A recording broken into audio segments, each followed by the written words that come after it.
All right, welcome one and all to the Gridiron Heroics Football Show. I'm Max Dean. You can find me on Twitter at @TheMaxDean. And today we're switching up our format just a little bit. So we're going to be doing pretty much everything live from now on. Probably going to do less overall episodes, pack a little bit more into each episode. So with me today, I've got Kyron Samuels for the duration. How you doing today, man? Doing pretty good, man. All right. So I'm excited. We're going to talk about week 9 of NFL football for the first hour. Then we are going to be joined for the ensuing half hour by Max Chadwick of PFF to talk a little bit about the college football weekend that was. And I feel like that is going to be a conversation that he will probably enjoy more with you than he's been enjoying with me for all of these past months. But then we're going to talk about the Monday night football game between the Ravens and Saints coming up with Splash Pots from uSTADIUM. Possibly another guest mixed in there as well. We'll see. But that's the docket for now. So first of all, man, this weekend of college or of NFL football, we only really had two games that were between two teams that have a very good chance of going to the playoffs. So in terms of matchups, it's it's a little bit lacking. So we're gonna start with your favorite team. I do believe that that's what we're looking at, and the Chicago Bears. So it's the Dolphins versus the Bears. And although the Bears are probably not going to the playoffs, it was still an entertaining game. So, I mean,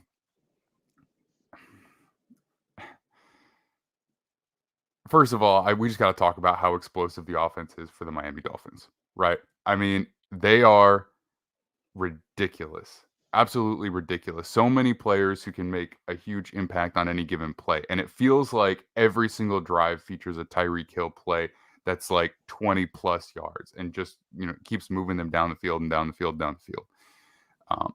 But the Bears are an interesting team too now that they've kind of found their identity. So I want to talk about the offenses for both of these teams first.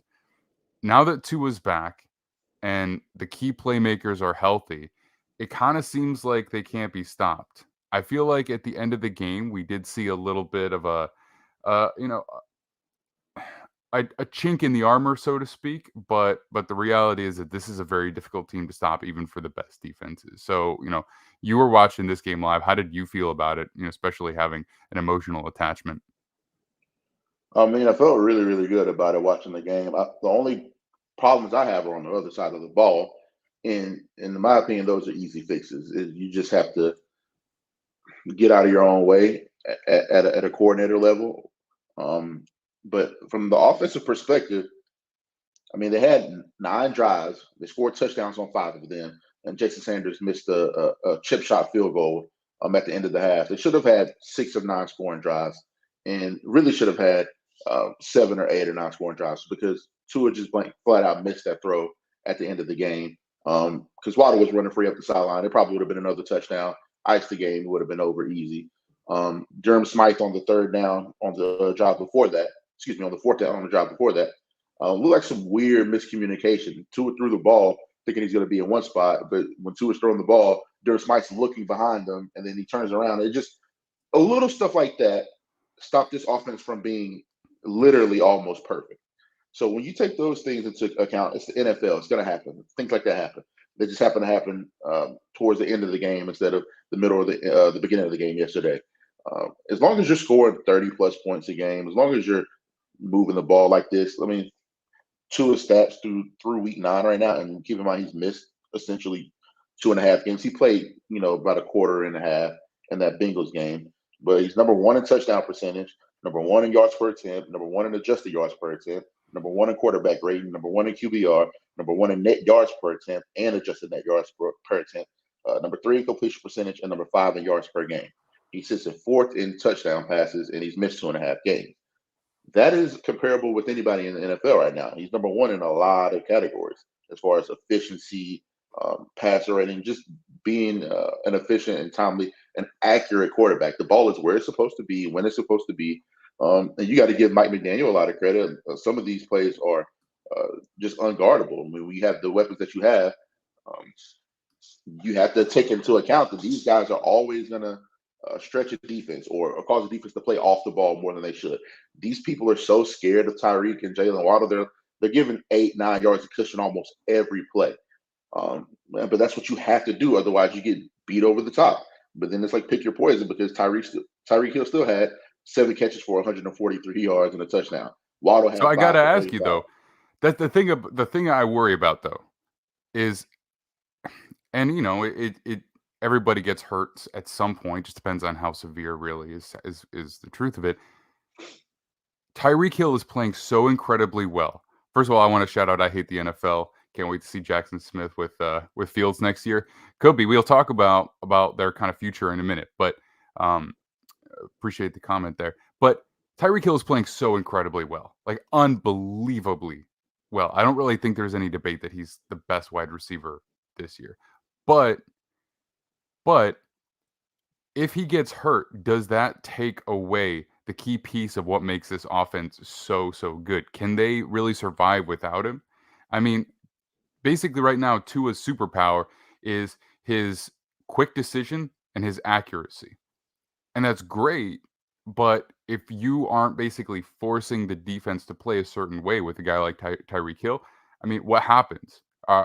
What do they look like without Tyreek Hill if that were to happen? Oh, the good thing is they have a ton of speed, regardless if Tyreek Hill is in there or not. Tyreek Hill is, like you said, playing like I have him as the second best receiver this year, but he's playing like a top 2 receiver, and there's no question about that. But one thing about it is we've seen Mike McDaniel tweak offenses and do more with less. We've seen him do it in San Francisco. We've seen him do it here to a certain degree. Tyreek Hill went out. I don't know if you guys remember that Baltimore game. He was out for about 3 or 4 drives there in that Baltimore game, second game of the year, and it just went straight to Waddle. You went to those guys. You have other guys. If Tyreek Hill were to go down, does it hurt the team? Come on, let's be serious. There's no doubt about that. But then you get Mike Gesicki more targets. He only had 2 targets yesterday because you do have a Tyreek Hill. And why would you be throwing to Mike Gesicki when Tyreek's running up, the seams and he's able to get to these holes and Tua's able to get it on him quick? But there's enough offensive weapons around. And then you have, Jeff Wilson now, which is a huge acquisition at the deadline. He only had 9 carries for 51 yards, but averaging 5.1 yards per carry. I mean, that's something that the Miami Dolphins have not had all season. So being able to get guys like him the ball, I mean, Ced Wilson played a little bit more. He's been a little bit banged up, but he has a lot of speed. Are these guys Tyreek Hill? Absolutely not. But do they have enough to survive and stay competitive in games? Absolutely. For one, because of the style of offense. Everything isn't predicated on breaking the top over the defense. They have to respect it with Tyreek in the game. But a lot of this stuff is the short to intermediate throws that then set up those big throws. So do I think they can survive? Absolutely. Do I think that they have the same level of ability to go into the playoffs and probably win some of those games without Tyreek Hill? No. I mean, there's no question about that. But Tua takes care of the ball. They control a lot of clock when they have the ball. Just looking at the team stats, it's not pulling up for me here, but they have a lot of time of possession as well. I think as long as they're efficient and keep moving the ball methodically, they can afford to have some injury and still make the playoff. As far as going there and winning and being competitive without a Tyreek Hill, probably not. That's kind of what I mean. I think they're a good enough team that they can probably win enough games based on where they stand right now. That playoffs are, certainly not guaranteed, but realistic. But when they go up against those other top teams, however many, we actually feel like there are in the AFC, can they push through without a guy like Tyreek Hill? And I just think he's too key to their offense. I think the threat of what he brings, it just changes so much. And yeah, I'll give all the credit in the world to Jalen Waddle, but he just doesn't have quite that same savvy yet, where it's like, if you just huck the ball up to Tyreek Hill right now, there are one of 3 things that can happen.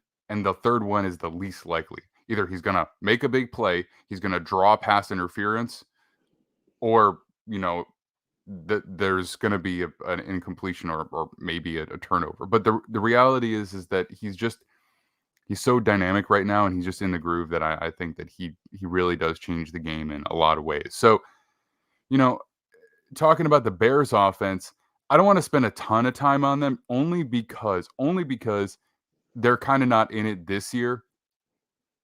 Hey, you know what? You do that a lot though. I don't necessarily like that. These teams are good, man. Like they deserve a little bit more credit. Like who says they're not in it right now? I'm Their like ready for division, the playoffs already. You know what I their mean? But division, their division sucks. They aren't mathematically eliminated yet. They can still like find a way in the NFC. They really could. I mean, look at the scores to these games that they've lost. Um, they lost by a touchdown to the Giants. They lost by a touchdown to the Bears. They lost by 5 points to the Commanders. They beat the Patriots by 19 points. They lost yesterday by 3. They're in these games, and now that they figured out the offense and what has unlocked them, as long as they have enough juice and belief on defense, look at their schedule the rest of the way. They got the Lions, the Bears, the Jets, the Packers. Then you got the Eagles and Bills, and then you got the Lions and Vikings to end the season. They could win 5 of those games with the way this offense is playing right now. So I wouldn't count them they out could. just yet. Look, no, and you know what? You're right. And the truth is, I also wanted to point this out. When I watched this game, I kept an eye on it live, went back and watched it for this, and I did not realize that there were a number of calls that went very much in the Dolphins' favor that could have gone quite differently, in my opinion. I prefer not to pile on the officials generally, but there were a bunch right in a row that kind of changed the dynamic of this game. There was one play where it was not called grounding, even though it probably could have been, but also on the same play, holding was not called. And Justin Jones was tearing through the offensive line, and he had like 2 yards of his undershirt being pulled behind him by the offensive lineman. I don't know how that's not holding. I'm just Oh going to yeah, throw I that out agree. there. Oh, I agree, and I saw those plays, and even the pass interference was a little iffy. Yes, that's the I one. think that was a little iffy. Am I like upset with the call? Probably not. But the thing is like you talk about those plays, and those are 100% highlighted because of when they happen. I That's could what pull I up mean. like 10 clips of Jalen Phillips and Melvin Ingram and Emmanuel Ogba and excuse me, who am I forgetting? Andrew Van Ginkel. I can pull up clips of these guys, Bradley Chubb getting held all day, and they would not call it. But nobody cares about those because they don't happen in the big moments. At the end of the game, where it was really, really close, and who knows, the Bears, I don't think they would have gone and scored a touchdown there. They had been struggling to score touchdowns that fourth quarter. But when it happens does matter. You can't take that out of the play. But I was like, man, everybody's complaining about those calls. Like, what about all game when these guys are getting strangled and Justin Fields breaking out of the pocket and he ran for 178 yards, and a lot of those are on just busted plays where these dudes are getting held and he's getting Yeah. around the corner. It's like, so I understand that, like I'm not naive to that fact, but it's just frustrating when people highlight Yeah. those 2-3 plays when the It's entire game, the the complexity of the only game re was changed. only reason I brought it up is just to kind of agree with your point that the Bears, they could have won this game. Like, they were in Oh, it. I mean, no this is a question, they could have won the 3-point game. game. And look, so that does take me to this. I so, you've heard my conspiracy theories about Justin Fields before, and I'm not even 100% sure I'm sold on it. It's just I don't have an answer for the questions I was asking you. But at that time, I really wanted the Jets to take him second overall because this is exactly what I envisioned for him. An offense that was built around his special capabilities, because he might not be quite as fast as a guy like Lamar Jackson, but he's really big and he's a very natural runner, whether he did it that much in college or not. So Right. an offense that's designed around his ability to run the football built a floor for a young quarterback who is learning the NFL and learning how to read defenses. It actually gives you easy buttons, right? Like, it gives you, like, if you have that ability, it gives you an opportunity to play football without having to dissect defenses full field right off the bat. So that is why I wanted him, because I envisioned a floor for him. They did not do that at all last year. It kind of took them a while to find that this year. I don't Yeah, know I why, mean, but now that they about have, 3 weeks man, ago. yeah, but now that they finally figured this out, I mean, it's pretty cool to watch. And even though I kind of didn't like the amount they gave up for Chase Claypool, the fit makes a lot of sense to me because he's basically a flex tight end in this offense now because he can block so well, because um he can bring his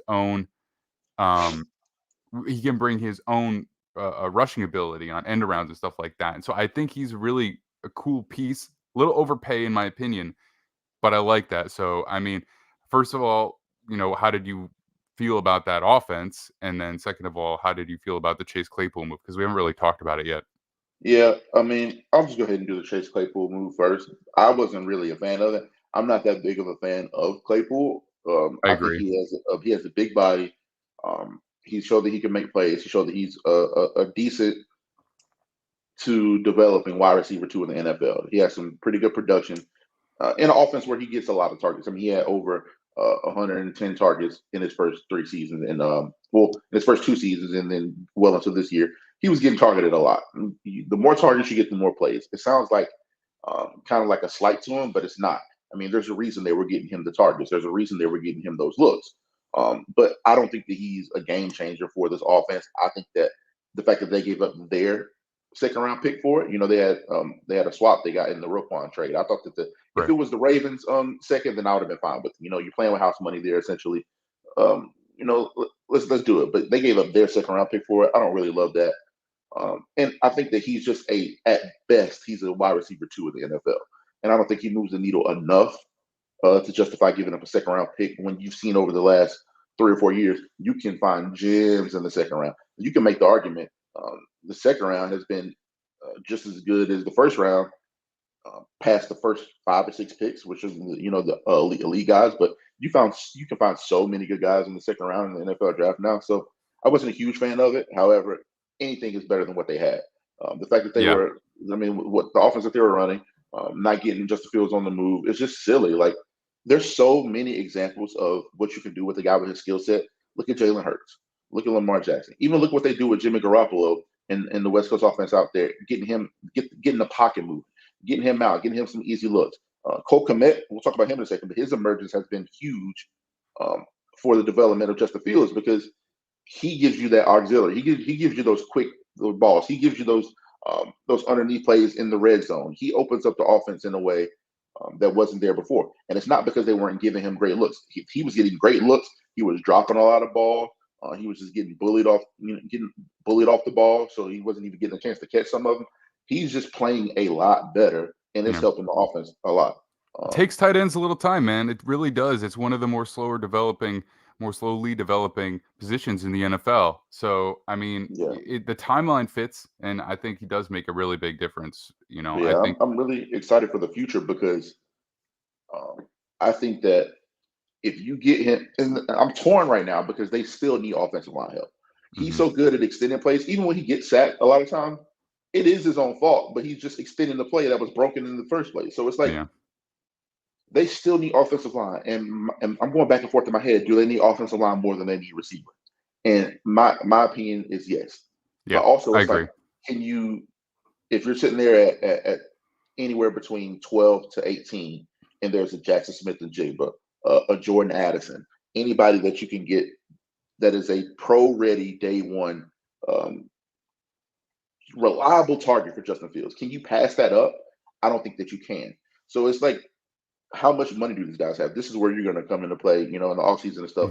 How A much lot. how much flexibility do they have to go sign an offensive lineman? Trent Brown there's been rumblings. I don't know how much he has left on his deal as far as time, but there's been rumblings he's trying to get out of there.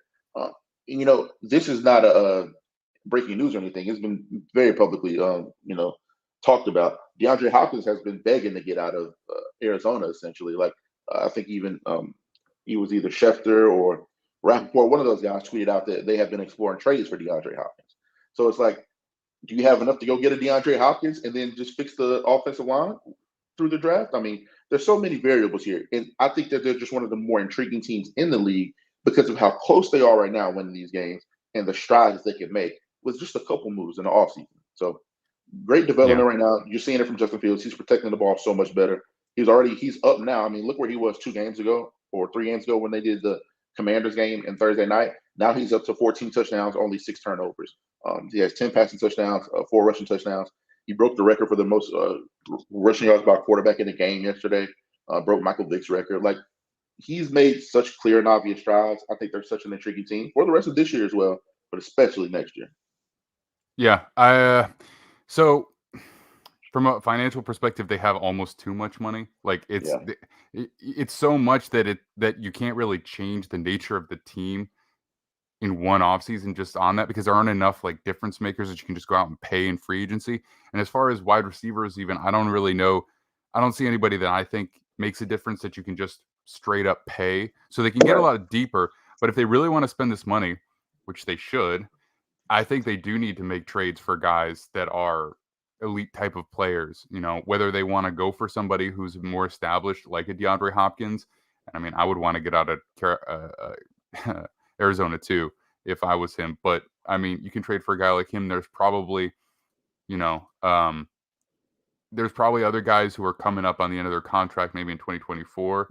I mean, it just depends, like, where a lot of these are, you know what I mean? Like, maybe you can trade for a guy like Brandon Ayuk if the 49ers decide that they need to start saving some money, or a Jerry Jeudy this offseason. I'm just saying there's guys out there that are kind of coming up on their next deal where they might be options, because I just don't think there's anybody in free agency. So, all right, we're kind of taking a little bit long on this game, which is fine. But I do want to talk about the Dolphins defense, because they were also part of another trade on that side of the ball. So they go ahead and they shell out a fair amount of draft compensation and then a big contract to Bradley Chubb. And I think their defense was a little bit suspect. Yesterday they gave up over 30 points, and it wasn't fluky. I mean, it was pretty much all offensive scoring. I think it was all offensive scoring by the Bears. So, I mean, how do you feel about that one? So it's like watching the game from a fan perspective, it was frustrating. But then watching the game, like removed from it and like just looking at the football aspect of it, like what's actually happening on the field, I wasn't that upset. I think it was a very, very simple fix. He only threw for 123 yards. Granted, he had 3 touchdowns, but a lot of those were short yardage in the red zone. Like there was no big explosive plays in the receiving game. The largest reception all day was 18 yards to Cole Kmet. They had 252 yards of rushing. 178 of that is Justin Fields. I think maybe 2 or 3 of those were design runs, maybe. The rest of those are just broken plays. Guys lose to contain. I hate to single out anybody, but we'll just say a linebacker just completely. And I have a couple of friends on the Dolphins, and we talked about it last night. The game plan, and people just crapping on Josh Boyer, right? And he does deserve a lot of the blame, because why won't you just go 2 high safeties, let Javon Holland roam around? Javon Holland should be the one spying the quarterback, not these guys that don't know what they're doing. It's a simple fix. Play zone defense. Let Javon Holland run around. Put another safety back there. That's why I keep saying it's like frustrating, because it's simple. But even though Josh Boyer is getting a lot of heat, from my knowledge and the people that I talked to in the Dolphins organization, the game plan was pretty solid. But the linebackers kept just doing their own thing, biting on fakes, running inside the box when they had contained and they should be spying the quarterback.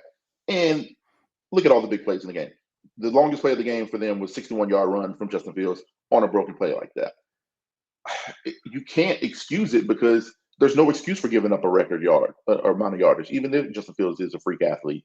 And that run was one of the craziest runs I've ever seen from a quarterback. I mean, that burst at the top, he looked like Cam Newton at Auburn. Like, just I've never seen that in the NFL. You got that big, break a run that long. I mean, it was pretty crazy to see. But they're simple fixes, but they have to get fixed. I mean, let's go down the line. Like they gave up how many points last week?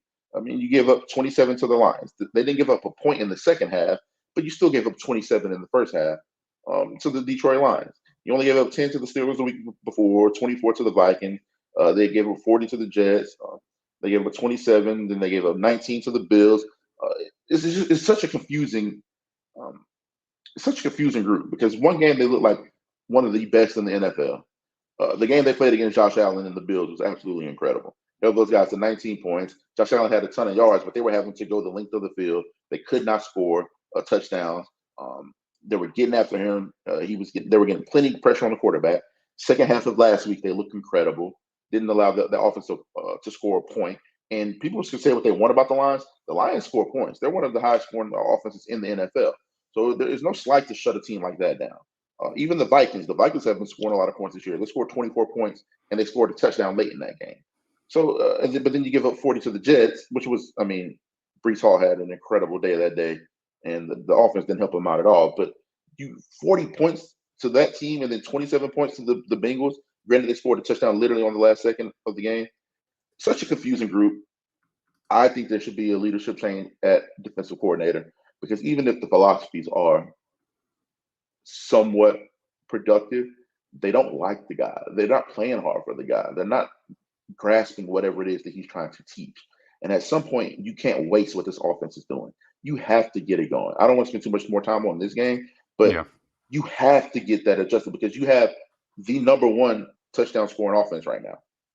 They aren't their total yards, because Tua missed those games. But as far as scoring, as far as efficiency, as far as third down, there's not a better third down team in the league. There's not a better scoring team in the league. There's not a better red zone team in the league. Like, you have to take advantage of this. These type of seasons don't happen very often, and there's no time to wait. So hopefully they move faster in that situation, because you got to get that fixed. And it's not doomsday. I don't want to say that, but if we're talking about competing, you got to get better. Yeah.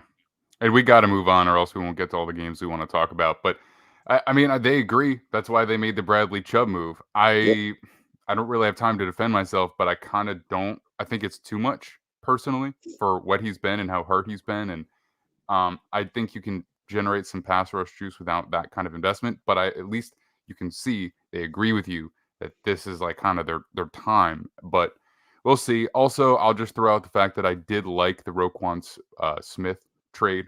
I felt like it made sense for the timeline for the Bears. And some of those moves, that's also kind of why I'm like also writing up the Bears a little bit. It's not just me. They're kind of making moves that are telegraphing a little bit what they feel like their timeline is as well. So just going to say that. Now, first of all, I want to thank Noah Ashley, our producer. He is hitting us with all the graphics here today and doing everything on the back end. Appreciate you. And we're going to talk about the Buffalo Bills at the New York Jets today. So this is one of the two games where I do believe that both teams involved are going to the playoffs, and the outcome is not what a lot of people expected. Obviously, I'm a Jets fan. It was very exciting. But I mean, I think, this is a statement game if ever there was one. You had not been super sold on the team, probably mostly because of the quarterback. But at this point, I think, it's hard to not believe that they could beat just about anybody on the right day. So big day from the defense. They kept Josh Allen in check. He had a fumble that was not lost, but also 2 picks, and just didn't really look like himself fully. And I want to give most of that credit to the Jets because of the coverage, because of the pass rush. But I mean, this was a big-time matchup. This is one of the best offenses in the league versus one of the best defenses in the league in a divisional matchup. And I think the Jets showed up. They really, really showed up. So, I want to get your perspective as an outsider, because it will be easy for me to give a lot of credit to the team that I like to follow. So, well, see, I'm going to give the Jets a lot of love here in a second, but I just want to get to my overall point that I've been trying to tell people the entire year, and is that we need to hold off on this Josh Allen coordination. Like, I've been saying I've been saying it, like, because it's there, it's very clear, it's very visible. This isn't an outlier. Watch the second half of that Packers game last week. Watch the first half of that Chiefs game. Josh Allen hasn't been playing incredible football. Now, you look at his numbers for the season. I mean, he's still sitting at, he's 4th in passing yards. He's 31st in interceptions, so he's not turning the ball over. He's about middle of the road turning the ball over. 3rd in QBR. He still has 19 passing touchdowns, right? But if you watch him play, the decision-making has been just questionable. Time and time again. His natural ability, his athletic ability, his ridiculous arm bails him out a lot. So a lot of these plays, when guys are running free up the field, they've been running free up the field. I remember Gabe Davis, I believe it was the Chiefs game. He was open from literally a second after the snap. And it took Josh Allen running around for 3-4 seconds, looking like, I'm just saying, the process and the decision-making is still lacking sometimes.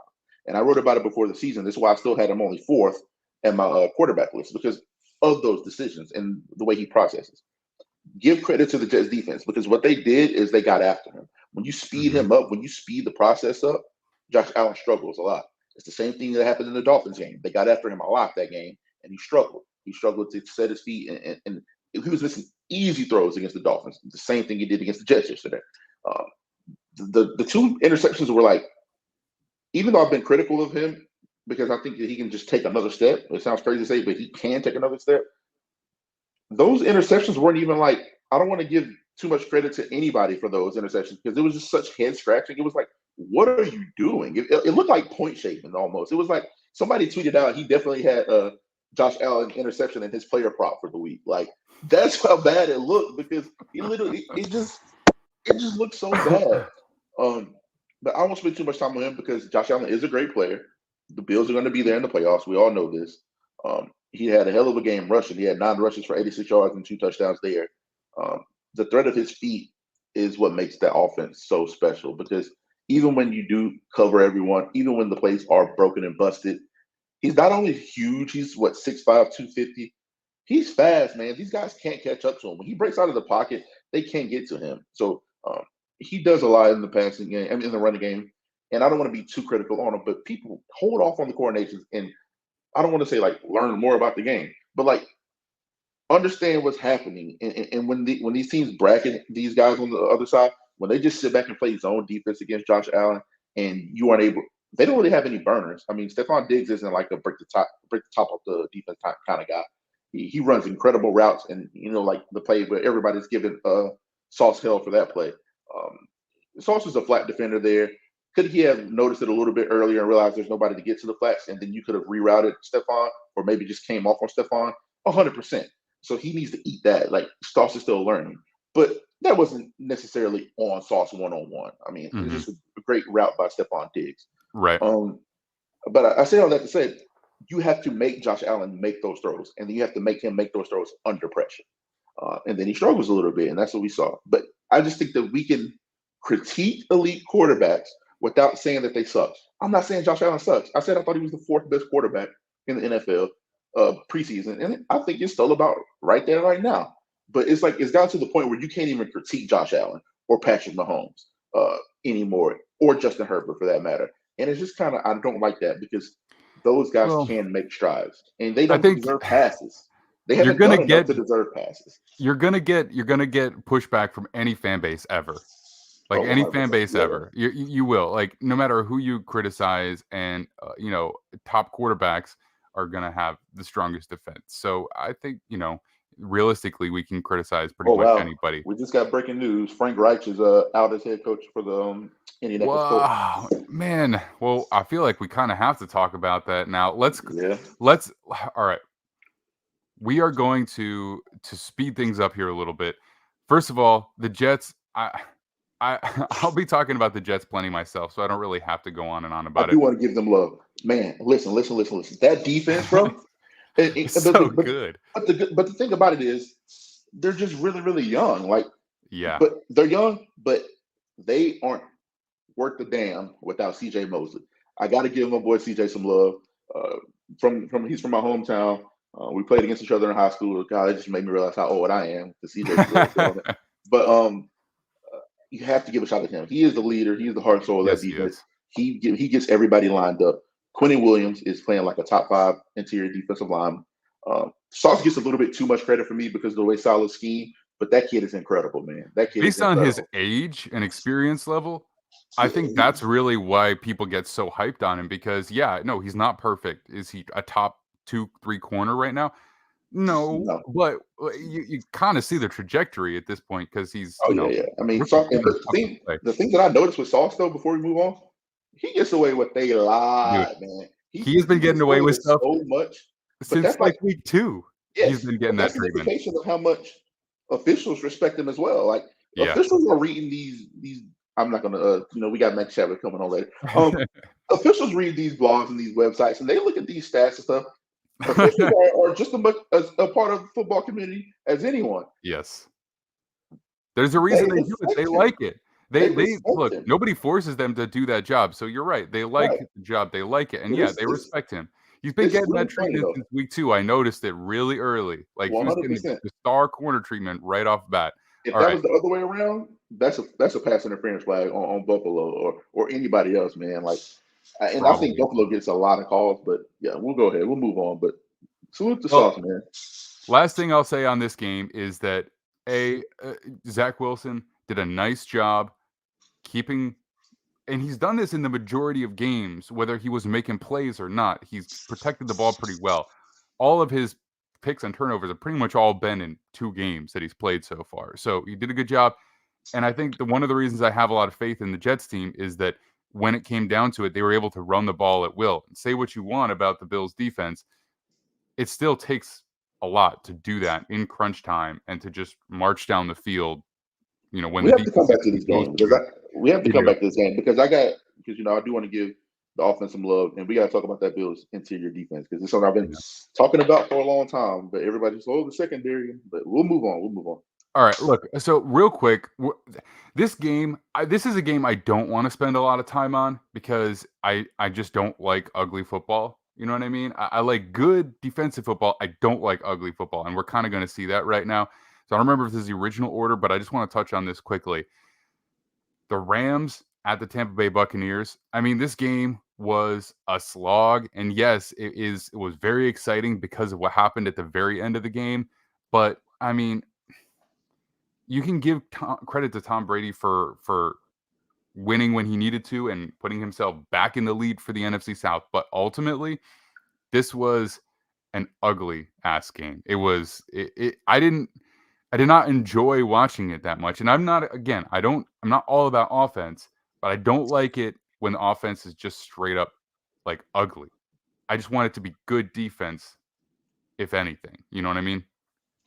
Oh yeah, 100%. But the thing here, I don't think that the offenses were. I'll start with the Rams. Rams offense looked like crap. I'm sorry. McVay is It bad. bad. We need to really, but we just have to be honest about it at some point. McVay isn't very good at his job right now. And if you've been looking, the writing's been on the wall for a long time. He doesn't adjust very well. It's why Kyle Shanahan beats his ass every time. Without if Jaquaski Tart last year catches that interception in the NFC Championship game, they're going back to the Super Bowl. I mean, that offense, I can't remember the score to that game, but it was like what 17-13. They didn't put up points in that game. 16, They didn't 13. 16. I'm talking about last year in the playoffs. Sorry. Oh, right. My point is that they didn't score more than 20 points after the Buccaneers game in the first round. That offense struggles, especially when you take away Cooper Kupp's quick game. The only time he had 8 catches for 127 yards, but he had like 120, or excuse me, they had like 110 on 2 plays on just terrible busted coverages. Right. They're trying to push him. The whole guy's trying to push him to the safety, rotating over the top. There's no safety rolling over the top. If you go watch that replay, he's literally pointing like, "Hey, somebody get him, get Cooper," and there's nobody there to get him. So it's like, and I'm not taking. And this is a whole different conversation because I like Cooper Kupp a lot. Played against him in college as well. He's fantastic at what he does, but he's not beating anybody at the X static. He has to be moved around a lot. That he has to rely on a lot of pick plays. They scheme him open more than any other player in the NFL. That doesn't mean that he's not really good at running the routes. That doesn't mean he's not really good at, with yards after the catch. But it's very, very hard for that offense to be productive when you are only targeting one guy. I looked it up last night. Allen Robinson has 36 targets this entire season. We're going into week 10 now. You paid this guy, I don't know how much money guaranteed, how big of a commitment you paid him, but you paid him a lot of money. And through 9 games, you've only targeted him 36 times, but Cooper Kupp has 93 targets. There can't be that big of a disparity between your wide receiver 1 and your wide receiver 2. That goes right to coaching. This all needs to go on McVay. The run game. Darrell Henderson yesterday had 12 rushes for 56 yards. Not a great day at the office, but that's more than enough for you to run the ball more, to give him more targets, give him more carries. He's averaging about a little bit around 4.8 yards per carry, 4.7 yards per carry. That is beneficial in an ugly game like that. Somebody has to hold McVay's feet to the fire, point blank period. And he's not going to get any because they won a Super Bowl last year because Aaron Donald and Von Miller are just generational players and they got lucky. There's no way you can luck your way to a Super Bowl. That defense was really, really good. But McVay just gets way too much credit, and people have been kind of talking about it now, but now we need to be sounding the horn. Well, the offensive line and Matthew Stafford have to be criticized here as well, because I understand that they are targeting Cooper Kupp a lot, but it's like, he's not the only receiver out there. Like, he's the one making the decision to throw it to him all the time. And like, what do? Like, do you scheme Kupp out of the play? Like, you know what I mean? Like, how do you force a quarterback who only seems to have comfort with one receiver to give it to other guys? So like, I get it, but at the same time, Like, how do you manhandle a veteran quarterback who's not playing well to distribute the ball more? I hear what you're saying, but I don't think it's. I think that this is another element that we have to talk about too. You sit them down and you watch those playoff games where, or just watch the rest of the games when Odell Beckham was there last year, and you were able to. And I get that Odell's not there now, but Allen Robinson can do a lot of the stuff that he can as far as attracting guys. You have to respect Allen Robinson on the field. They're giving him a lot of attention defensively, which opens more stuff up for Cooper. But the same thing with Odell last year. Go back and watch those games, man. Watch how much better the offense moved, how much more fluid the offense was when they had two guys they could go to. And you have two guys you can go to. This dude makes way too much money. He's been around way too long for that to be an excuse for him. Who cares if you are? Brady is the only one that has that excuse right now, in my opinion. And even he is still finding a way. I mean, we'll get to them in a second, but we'll look at the targets and talk about how many different targets he's getting. Look on the other side.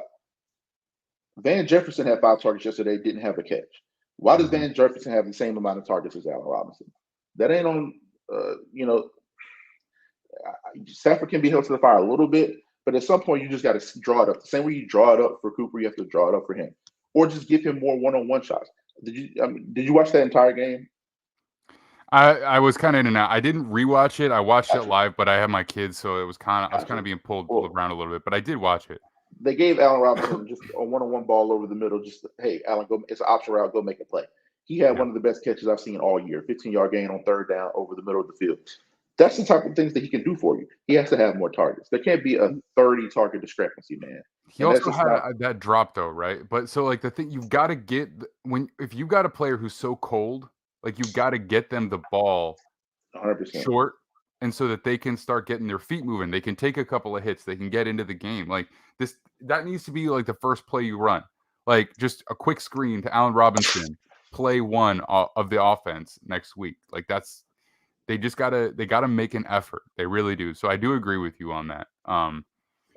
So I mean, you want to talk about Brady? I mean, we got to get to about 2 more games here in about 17 minutes. So I know Brady's your guy. So just I want you to have your time with him. Before we talk about Brady, I'm going to give all the credit in the world to this defense because that defense played their butt off. Other than that one bust on the Cooper Kupp touchdown, they played exceptional all game. Vita Villa, oh my God, man, this dude is insane in the middle. 2 sacks. I think that Devin White had a very good response game. He played very well, flying around. Levante David. I mean, we know what that defense can be when they're healthy and whole, and they're still going to get Antoine Winfield back. They're still going to get Akeem Hicks back. They're going to get a bunch of their guys back here, and they're going to be fine. I think the defense as a whole will be okay because even in the games that they've lost recently, they lost that Packers game. Defense played exceptional. They only gave up 12 or 14 points. They lost the Ravens game, and that defense held on as long as they could. I mean, they were on the field all night. Offense couldn't help them out at all. I think they're going to be fine. The defense played very, very well. But let's just look at a little bit of this distribution here. Cade Otton had 6 targets. Scotty Miller had 8 targets. Leonard Fournette had 7 targets. Mike Evans had 11. Godwin had 10. Julio had 5. Rashad White out of the backfield had 3. I don't even know some of these dudes' names. I don't even know who Keith is. He had 2 targets. Breshad Perriman had 2 targets. Keyshawn Vaughn had. I mean, these guys, he threw the ball 58 times, and we have to talk about that as well. I don't think that's, I mean, I keep saying it's not the right thing to do, but it's the only thing they can do because they ran the ball 20 times yesterday and had 51 yards. Rashad White had the ball. He had 8 carries for 27 yards.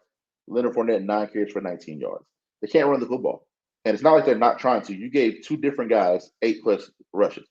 They ran the ball a lot on first down. And I will say that Byron has been going against all that. I'm not an advanced analytic guy at all. Who cares about EPA? It doesn't exist. It's not real. Like expected points added. How are you going to tell me what the expected amount of points for where I'm at on the field in the situation, or this yard doesn't count as much as that yard? Like, cool. It's fun to talk about whatever. I don't even think it's fun to talk about. But I think.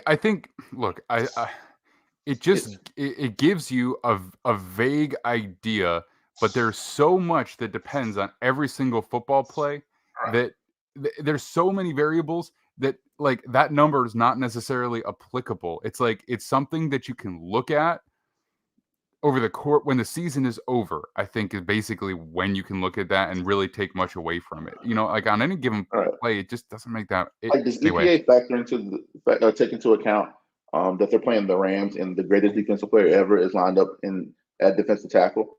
The week before they played the Baltimore Ravens. No disrespect to those guys, they have a pretty good interior. They ain't Aaron Donald. Does EPA factor in little stuff like that? It doesn't. It's like that's going to factor in, man, when you're running these plays, and when you're going up against guys of a different caliber, when you're going up against a team in week 12 as opposed to week 2, when they have 11 weeks of film on you, they can make adjustments and change stuff. It's just so many variables. But I'll get back to what was really happening. Brady went 36 for 58 for 281 yards and a touchdown. They had 9 drops on paper, official drops, but I think you could throw at least 2 more in there on some plays that were very tough throws, very tough catches to make. But you should catch that. You're a receiver or tight end in the NFL. Literally 9 clear drops, though. I mean, it was his guys too. Mike Evans dropped 2. Chris Godwin dropped 2. That Scotty Miller touchdown drop on the drive before the touchdown at the end was one of the worst drops I've ever seen. He put it on his chest. Even the next play, Cade Otton, he came right back to Cade Otton. It was a tough catch to make. And I don't know if that was one of the drops that they classified because that was so borderline. They probably wouldn't classify that one. But you should make that play. People were talking about the offense, talking about Byron. Man, I'm okay with the offense because have you seen that offensive line right now? Yeah. Point blank period. It is just not very good. Like Donovan Smith has been playing very good football for the last 3 years. But for the last 2 weeks, I know he's coming off an injury. He can't punch. He can't really stop guys. He's having to play more catch and high wall guys, which means just to wash them up the field. You're using their momentum against them. Let them kind of run by a little bit and just wash them by. He's having to do a lot of that because he isn't the most healthy, but the offensive line isn't very good. The interior 3 just aren't very good right now. Tristan Wirfs is Tristan Wirfs. He's doing a damn good job, but you can't run the ball. You have to get the ball out quick. You have to make these quick decisions, and he's doing what he has to do. And when he is taking his shots over the middle of the field, he's putting the ball on the money. He's second in the NFL in passing yards right now. He's like 30 yards behind Mahomes after Mahomes threw the ball 68 times last night. He's first in touchdown and interception ratio. We'll move on because we know Brady is great. Like, I mean, you got to do it this way. You got to. You have to do it this way because you got 9 carries for Leonard Fournette for 19 yards. And it's not the player that's a problem because he's got 5 catches for 41 yards. He's just like he is a better player when he is receiving the ball when Tom deems it the correct play than just trying to jam it up the middle behind an offensive line that can't get it done. So anyway, I agree with you. We'll move on now. So let's talk real quick about the Seahawks going down to the Arizona Cardinals and winning. Okay, so I just want to say the Seahawks were clearly the better team.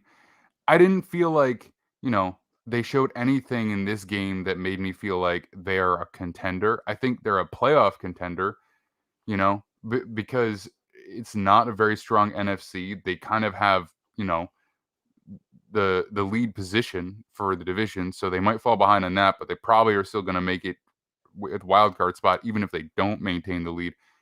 But this was not a dominant performance, I think, in any way, shape, or form. Like, this is not the kind of game, and maybe it's just divisional, so it's like, there's always that element. But I didn't feel like any one thing about this game made me ultra confident in the Seahawks going forward. It's fun to see Geno Smith playing well because he is playing well, but it wasn't his best game of the season so far, for sure. I kind of thought I was going to see more. I kind of had higher expectations. I don't know. What do you think? Well, I think they finished the game very well, and I think that's been like the kind of the theme of this team. They finish games very well. Give a lot of credit to Geno. Give a lot of credit to DK and Tyler Lockett. The offensive line is playing very, very good football. They're very young too up front. I think they're going to be good for a long time. Kenneth Walker III is playing very, very good football. He's probably about to. I mean, I can't really think of anybody. He's probably going to run his way to Rookie of the Year here. I mean, he's sitting at 111 attempts, 570 yards, 7 touchdowns, 5.1 average. Maybe Brees Hall had a chance before he got hurt, but you can't sit there and say that what he would have done. It's the NFL. He had some really good games, and you don't know what could have happened. So I don't want to say that to take any shine away from Kenneth Walker. He's playing really, really, really good football. Noah Fan as well. I mean, the way they use their tight ends, I think they use their tight ends better than anybody in the NFL. Noah Fan and Will Dissly and those guys. But now that we got them out of the way, Cliff Kingsbury should not have much longer. And I know they just extended him. They just paid him. The offense isn't good. They don't adjust. They can't run the football. Kyler Murray, without Kyler Murray's athleticism and his ability to extend plays, I don't know what the offense will look like. I mean, you got D-Hop back, and the offense doesn't look any better. Kyler Murray was 25 of 35 for 175, 2 touchdowns. He ran the ball 8 times for 60 yards. He is their offense, top to bottom. They can't block either. He got sacked 5 times yesterday. He had the turnover at the end of the half where he's running really fast and the DB came behind, poked the ball out. I'm not going to even just hold his feet to the fire. And I don't want to even spend a bunch of time on him because Cliff doesn't even deserve it. What they're asking him to do in Kyler Murray is more than just about any other team is asking any other quarterback to do for their supporting cast. And to be fair, I don't even think it's close. Josh Allen gets asked to do a lot. Patrick Mahomes gets asked to do a lot. These guys have great supporting cast and great coaching. What they're asking Kyler Murray to do with little to nothing at offensive line, and you got D-Hop back now. You got some targets now. Let's not act like they don't have weapons. Rondell Moore is a really good number 3. You got DeAndre Hopkins. You got Zach Ertz. When Hollywood is healthy next year, you get Hollywood back. They have a lot of weapons, but the offense is terrible because you're just asking Kyler Murray to do way too much with his feet and with his arm. Cliff doesn't deserve much longer, and I don't want to spend too much time on it because I just don't like the guy. I don't have anything nice to say about him. He can't adjust. There's no adjustment ever. Him and McVay are in the same boat. They don't adjust whatsoever. The only difference is Kyler Murray's legs and his ability to extend plays bails out Cliff a lot. Yeah, well, it looks bad, and I think you say that they closed out the game well for the Seahawks. I just felt like they were more consistent. I don't think they did anything in the second half that was wildly impressive. I think that watching it felt more like the Cardinals imploding than the Seahawks taking command.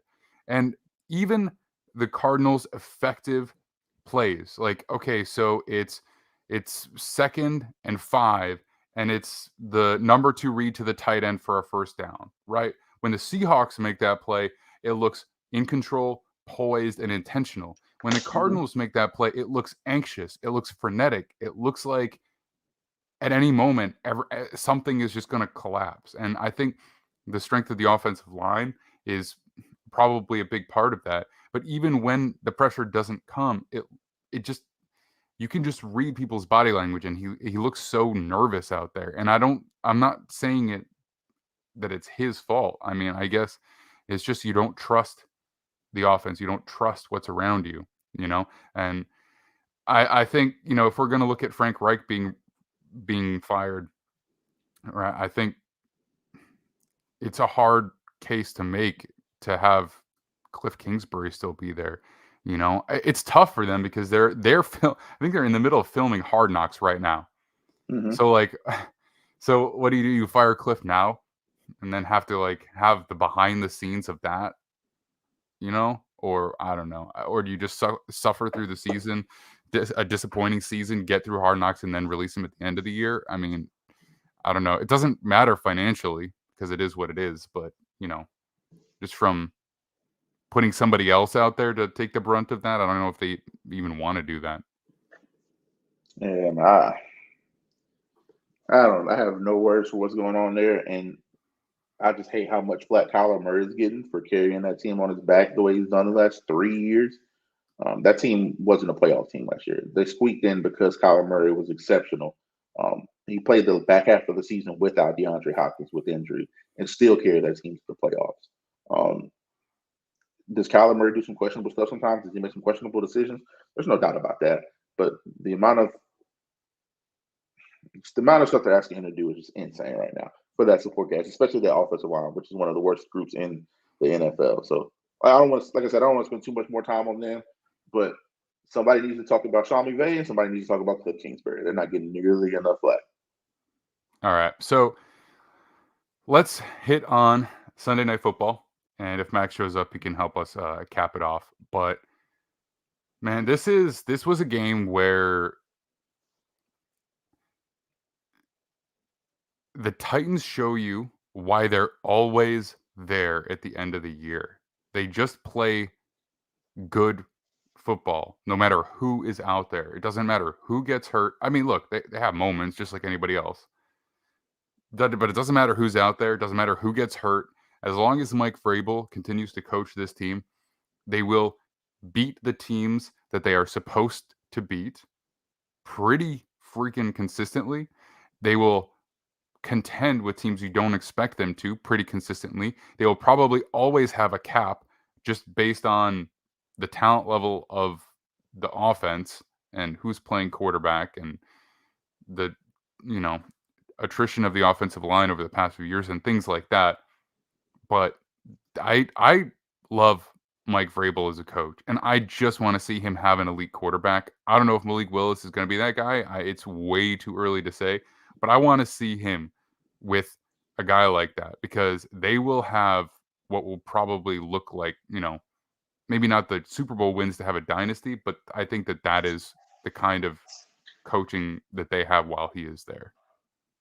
Yeah, you have to give Vrabel a ton of credit. And, beyond Vrabel, I don't even know who the general manager's name is right now. I'm drawing a blank, but John Robinson. The way that roster is assembled is pretty remarkable. They have one of the best offensive lines in the NFL. You have probably, for my money, I wouldn't say he's number one this year, but you look up and he's number one in rushing yards right now. You probably have one of the 2 or 3 best running backs right now. I think Chubb's playing so great. You got to give Chubb a lot of credit because he's going to probably have a big game tonight as well. But you got one of the best running backs. The only decision I question is you saw how much they missed A.J. Brown last night because Malik didn't play bad football, in my opinion. The last drive is the last drive. It's almost an impossible situation. You hadn't asked him to throw pretty much all night, and now you're asking him to go 80 yards, 85 yards in Arrowhead against the Chiefs to win a game in overtime. A bit of a Herculean task, but he's going to learn to throw the ball away in those situations. But I've seen a lot of people saying, throw the ball away. But those guys were like so close in his face. If he tries to throw some of those balls, I mean, there's a chance those could have gotten, sack strip. You just lose the ball. Ball security is much tougher than people realize. It's just as simple as throw the ball away. And you're in the fourth quarter. You're in the overtime of the game. You can't just throw the ball away every down, and then you're 4th and 10 plus anyway. It's like give the kid a little bit of a break there. I think they would put him in an impossible situation. But that defensive line, man, that D line is so good. Like Aaron Donald's still Aaron Donald. Nobody sees as many double teams as him on the inside. Nobody gets chipped as much as he does, even when he bumps out. He got a sack yesterday playing defensive end, but they were still trying to chip him. But Jeff Simmons, I've been saying it for about 2 years now.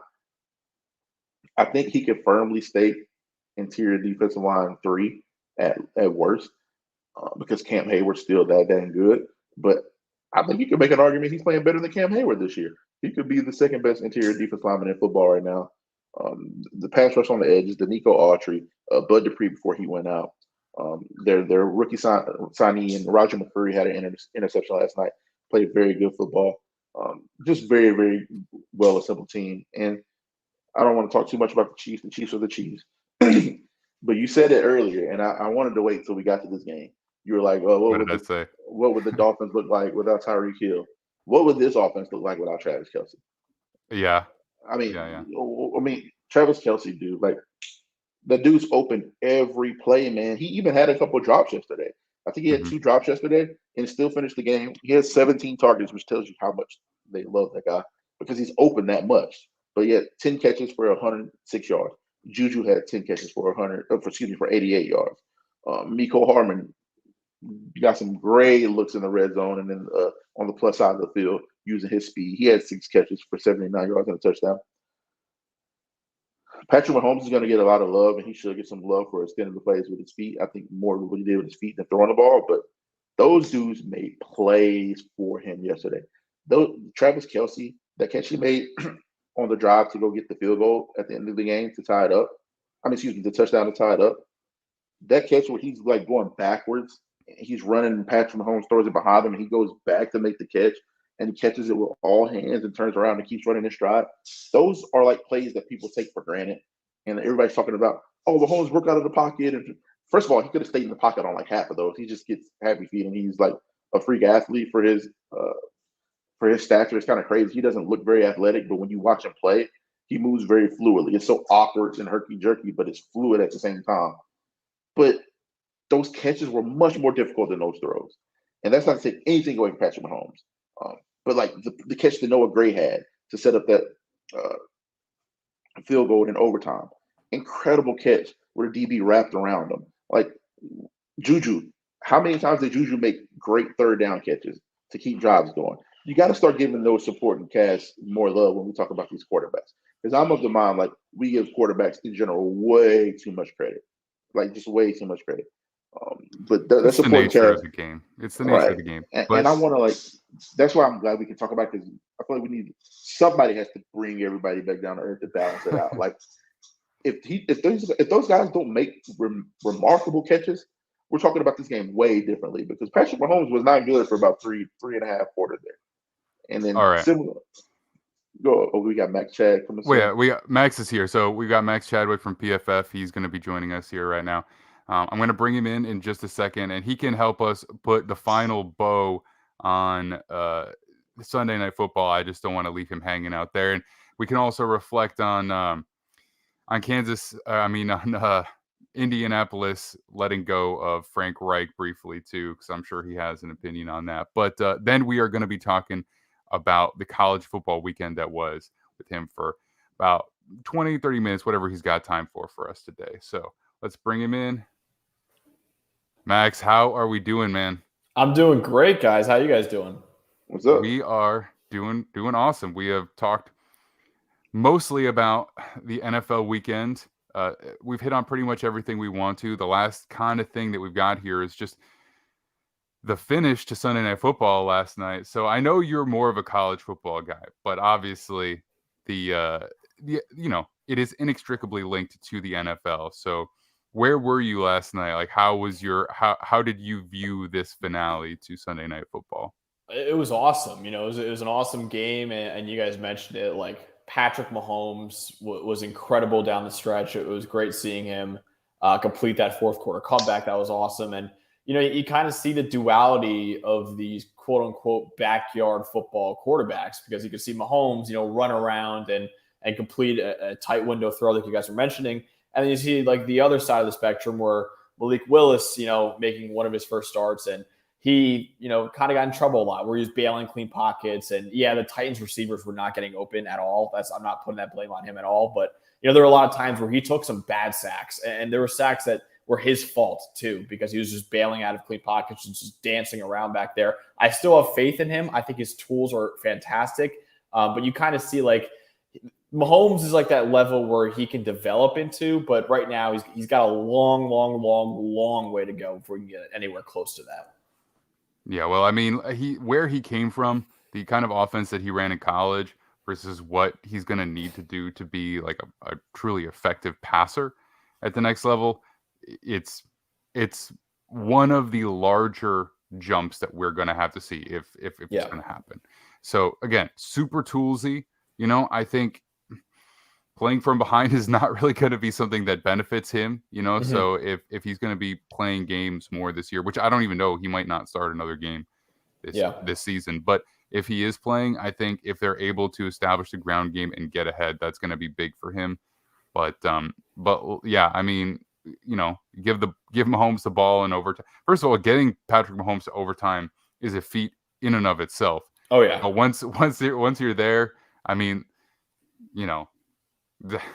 how many times has he lost an overtime game? Probably can count it on. I mean, I'm sure you can count it on one hand, but I don't even know. Probably maybe one or only two times anyway. All right. We know Patrick Mahomes. We know the Chiefs. We know the Titans pretty well at this point, too. What is going on with the Indianapolis Colts? News dropped while we were live here. Colts fire Frank Reich. I'm coming to you first on this, Kyron. So there are obviously major issues here, but if they've done this, I kind of feel like firing Chris Ballard is kind of like the only other option. And I understand waiting till the end of the season, right? But like, that's what we're looking at here, because I don't think that you can just put everything on Frank Reich. The team build, it had an intention, but it's clearly not worked, and it's not all on Frank Reich. I mean, 100%. And I was just, when I got the news, I got a text message from it.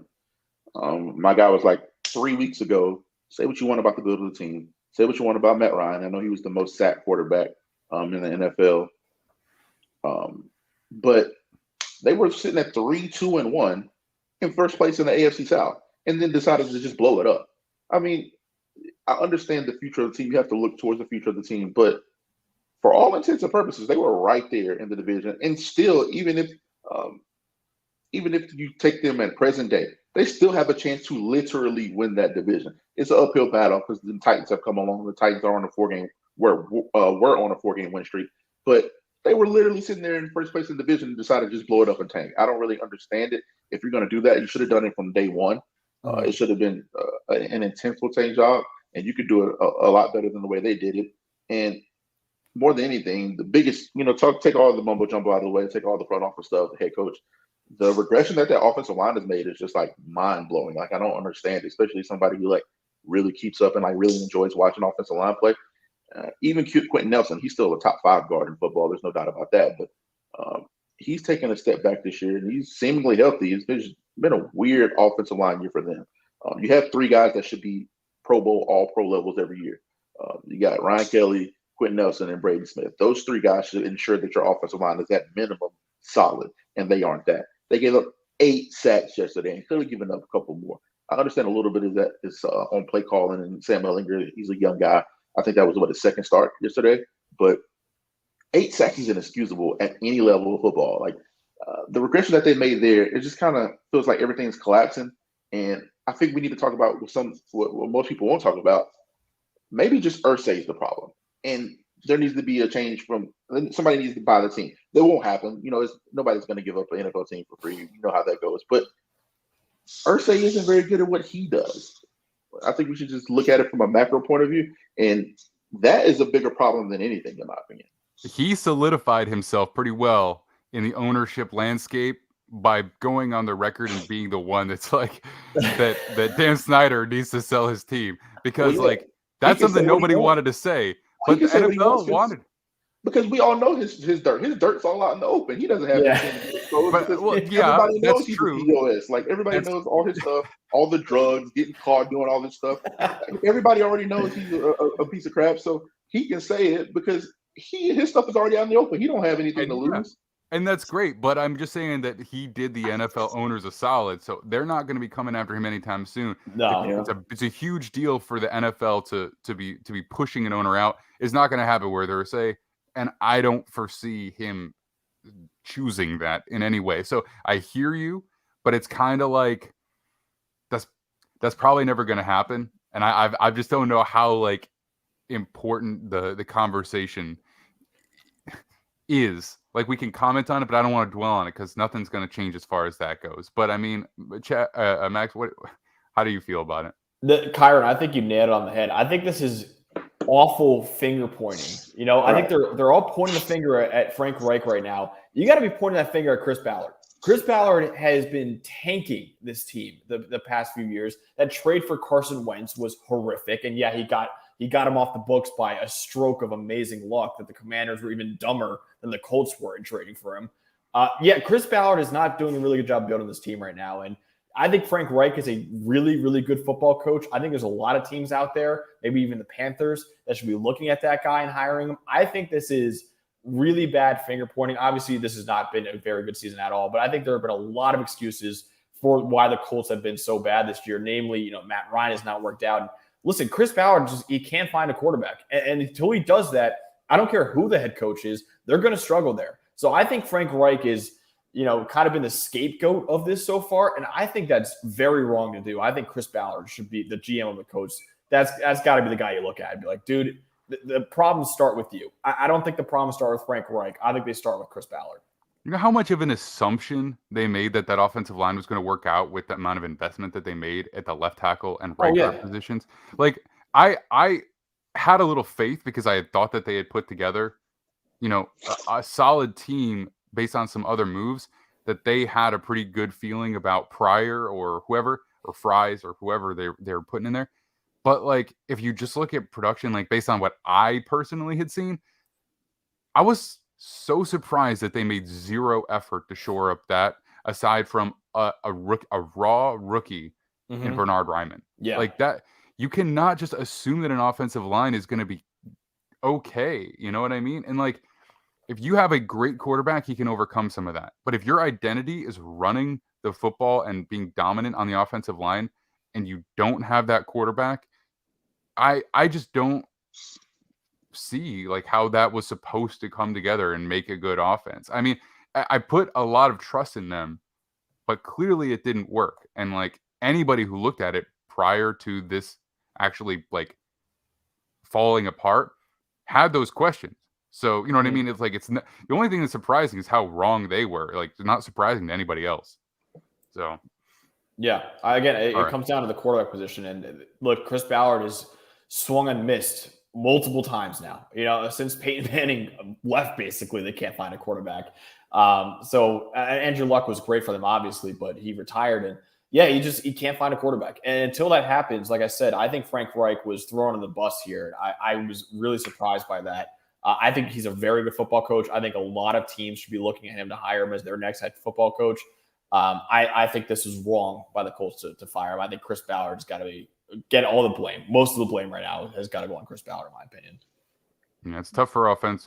It's tough for any coach to get a second shot. But I mean, I think it would be good if he does get another opportunity. I think he needs a place where the general manager really has like full roster control, because I think that some of the decision making on who they've gone after probably does fall on Reich a little bit as well. So I think you need somebody who's got like a firm grip on that and knows what they're looking for. But I do think he should get one more shot from like a pure coaching perspective. All right, so let's move on and talk about why you are really here, the college football update. So Max has been doing this with me every single week for the most part so far, except for when I was sick.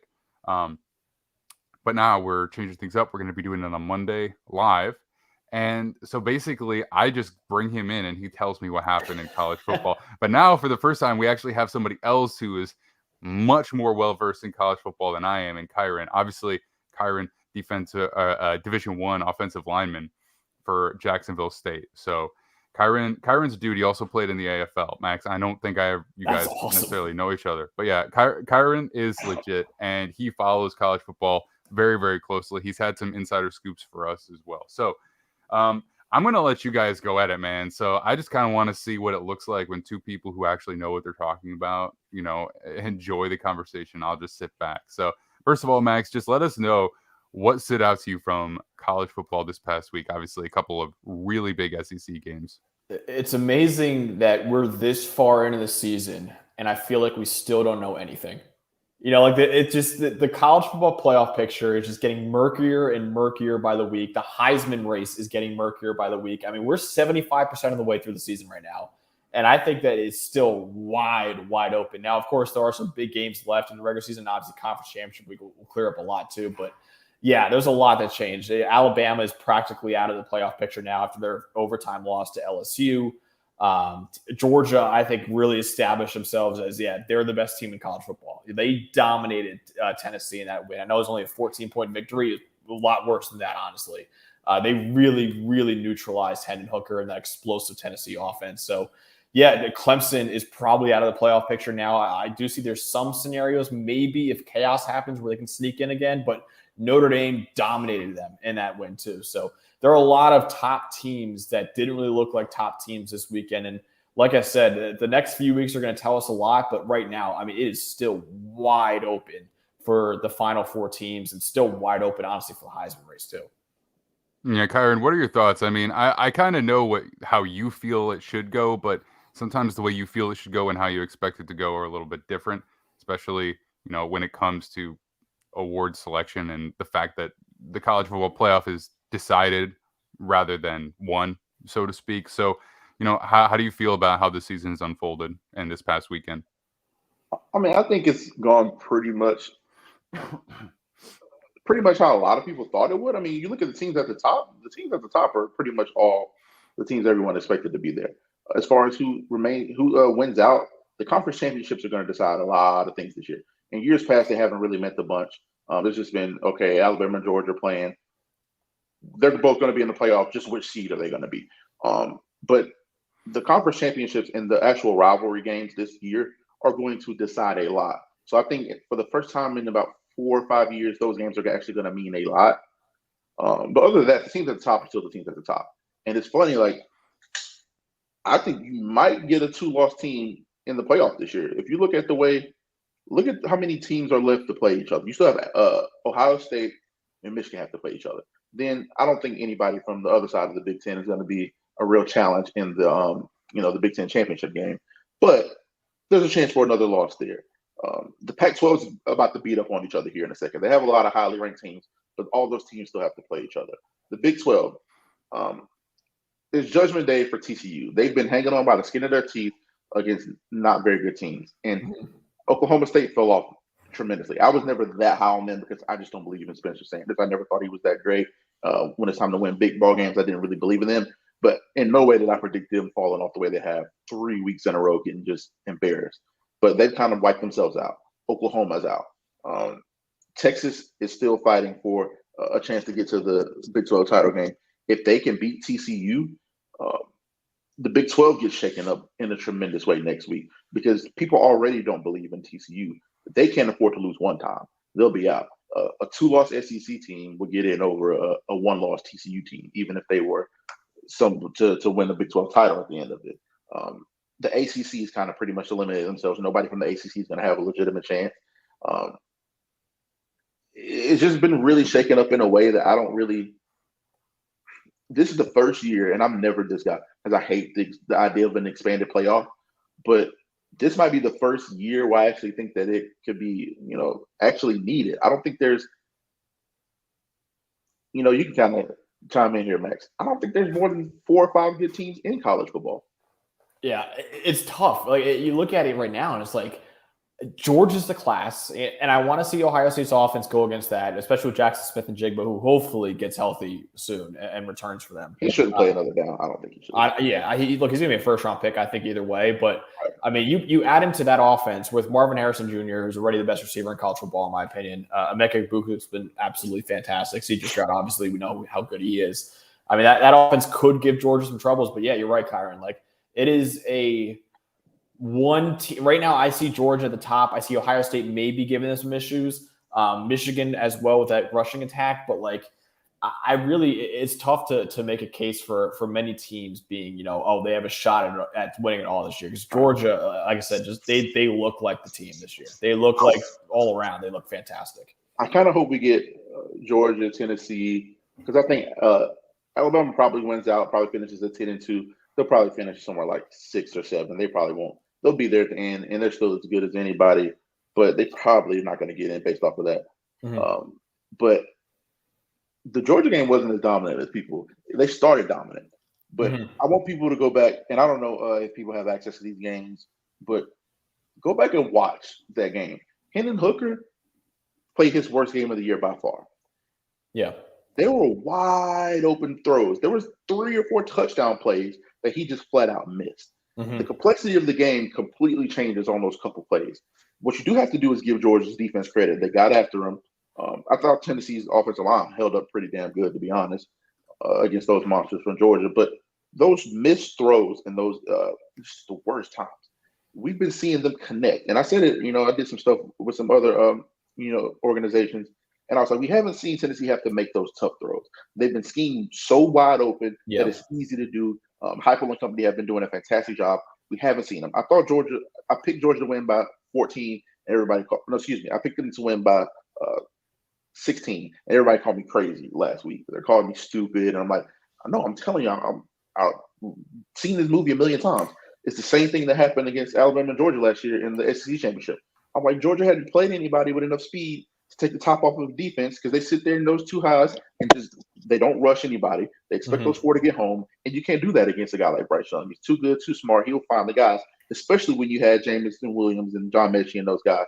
I picked them to beat them in the SEC championship game. Everybody called me psycho for that one. Tennessee hadn't had to make those tough throws. They finally had to do it. You finally had to make some hole throws. You finally had to hit some guys on the opposite shoulder going into the pylon on those pylon touchdown throws. I think if you saw them play again on a neutral field in the playoff, it could be a very, very different game. But the overall thing here is that nobody can stop Georgia's offense, and that's not getting enough credit.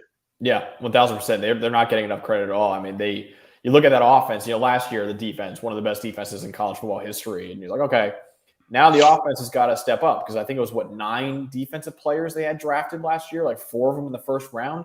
And they still have dudes on that defense. Don't get me wrong. Like Jalen Carter was a man amongst boys in that game against Tennessee. He's probably a top 5 pick in the draft. But other than that, like the offense, Stetson Bennett is doing a really good job right now. They have an awesome tight end room with Darnell Washington and Brock Bowers there.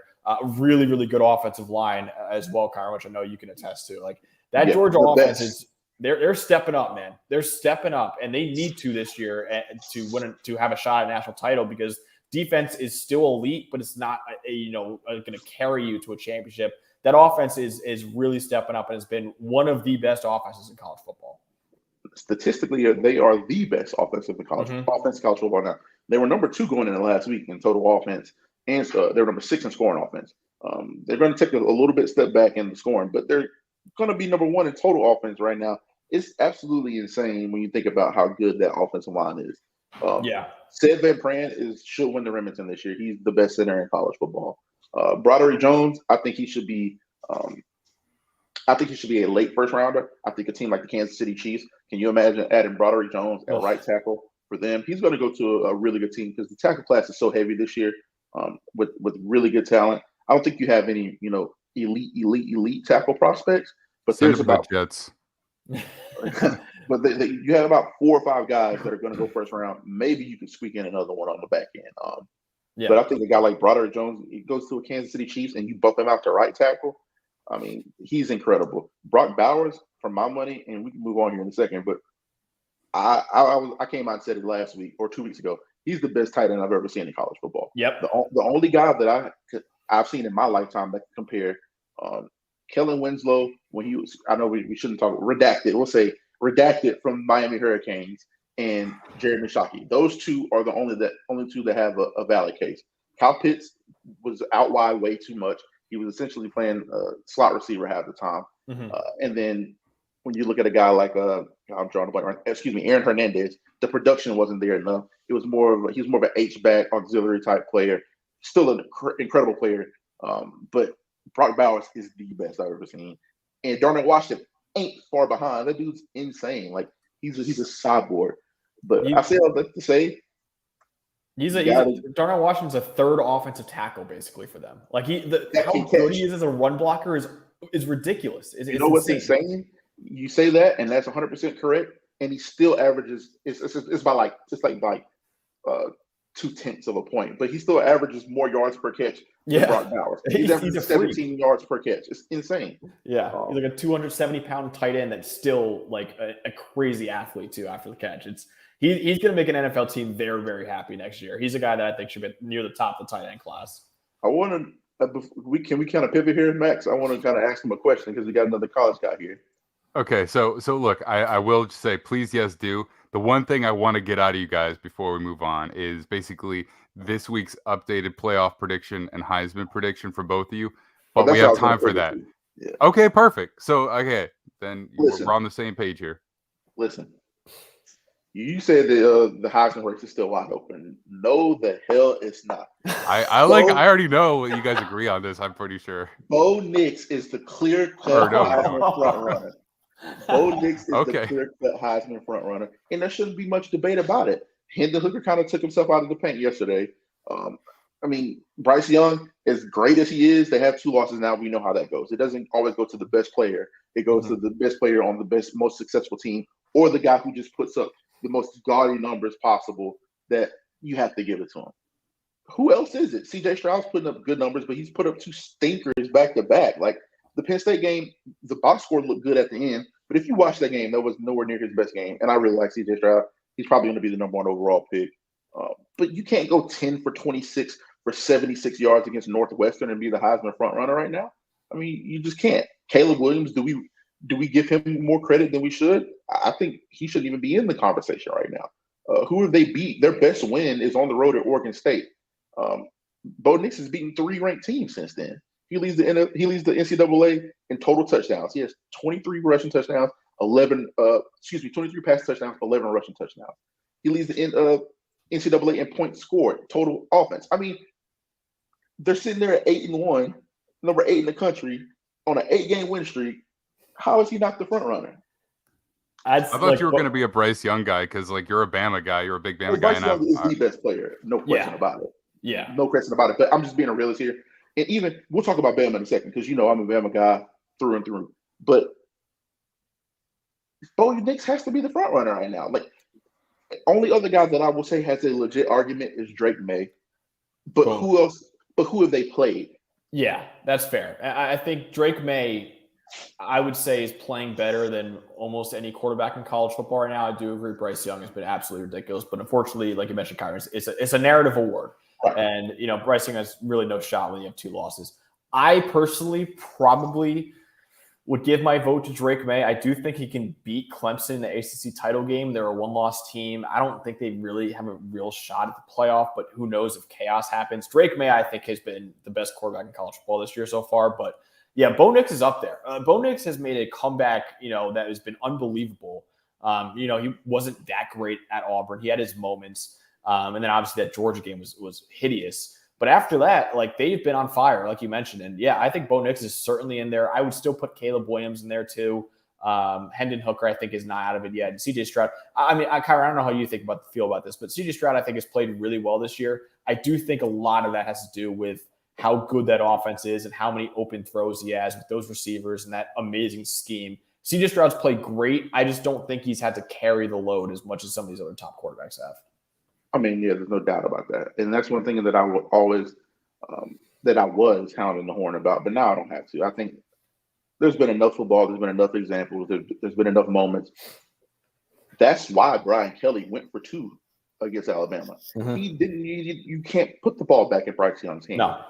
The offense didn't even struggle. They put up Bill O'Brien's just. We won't talk about B.O.B.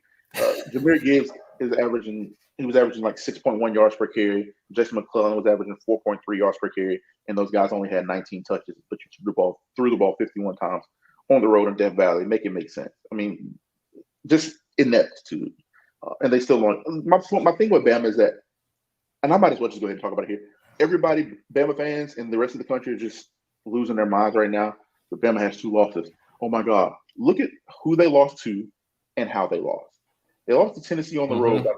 3 points when they really should have won that game. Yep. The game was over. They had an interception in that questionable pass interference call. Even after that, they took the ball and went and had the field goal to win the game, missed the field goal. They're losing in miraculous ways. LSU, the play that Mason Taylor made, you got to give those guys some credit. They made some great plays, right? Even then, at the end of the game, Bryce Young brings them back, touchdown drive, makes one of the craziest plays I've ever seen at college for that touchdown to go ahead. Then he comes back with, it was a minute left to tie the game. Then you get the offensive touchdown on the first. I mean, Bryce Young answered every time. And that's what we haven't had to see anybody else in the country do. Literally any other quarterback. You go back to the Texas game. Who pulled that game out for them? Bryce Young making miraculous plays. The Arkansas game, when Bryce got hurt, they were up, 20? I think they was up 20. They were 28-0. And by the fourth quarter, that game was 28-23. Yep. Carrying, like, the game last week, the Tennessee game, he responded time and time again. He has to carry a load in the way nobody else has. And for you ungrateful Bama fans, you lost, and I'm talking to a direct group here because I am a part of the group. You ungrateful fans, you lost 2 games by a combined 4 points to 2 top 8 teams in the country on the road. And they've played at a level we haven't seen them play against anybody else. Tennessee hadn't played nearly as good against anybody else as they played against Bama, and damn sure not LSU. They lost by 1 point and 3 points. Relax. Like, people talk about NIL, how NIL has affected everything. Alabama has the number 1 recruiting class in the country again. Like, this is just the way it goes. You literally cannot win the national championship every single season. And if this is the floor, like, come on, man, you got to move on. This is enough. Like, come on. I got to interject now, just because our final guest is here, so we're gonna talk about Monday Night Football here coming up in just a minute. But I want official predictions, Kyron. Official prediction: Heisman is Bo Nix. I just want to put it on paper. Is that no? My official prediction is C.J. Stroud will win it. Yeah, but I want Bo Nix to win it, and I think he'll deserve it at the end of the year. But C.J. Stroud, they're going to play some cupcake teams here. He's going to have a cakewalk. If they beat Michigan, he's going to have a cakewalk in the Big Ten championship game because nobody from that side is really any good. He will win it, in my opinion, but I think that Bo will deserve it. All right, and Max, what about you? Official prediction? I agree with Kyron. I think C.J. Stroud's going to win the Heisman Trophy. I would give it right now to Drake May, in my opinion. But yeah, I think Stroud. It's going to be tough for Stroud not to win it at this point, in my opinion. All right, I like the variance in opinion here. All right, and again, real quick, just blast through official predictions for the college football playoff. Who's making it? Kyron, you can go first on this one. Georgia, Ohio State, Tennessee, and Michigan. Okay, I'm going to go Georgia, Ohio State. I think Michigan will make it as well. And yeah, I got Tennessee. Although I think TCU, has a shot. Even if they lose this weekend, I think TCU could avenge that loss in the Big 12 title game against Texas. Then the committee can say, hey, you lost to Texas, but then you beat them in the Big 12 title game. We'll forgive that. So maybe TCU, but I don't think they're going to beat Texas either time. So I actually agree with Kyron. I think those 4 will probably be my Final Four as well. All right. Well, I appreciate it, Max. We're going to let you go here. Let everybody know where they can find you, and we will hopefully see you next week. We're going to see what the schedule looks like. Yeah, for sure. You can follow me at Chad_Maxwork on Twitter, TikTok, whatever. And I'm writing about 4 to 5 articles a week on PFF.com, which you guys go check out too. But yeah, hopefully I'll be back next week and talk some more ball with you guys. Absolutely. All right, man.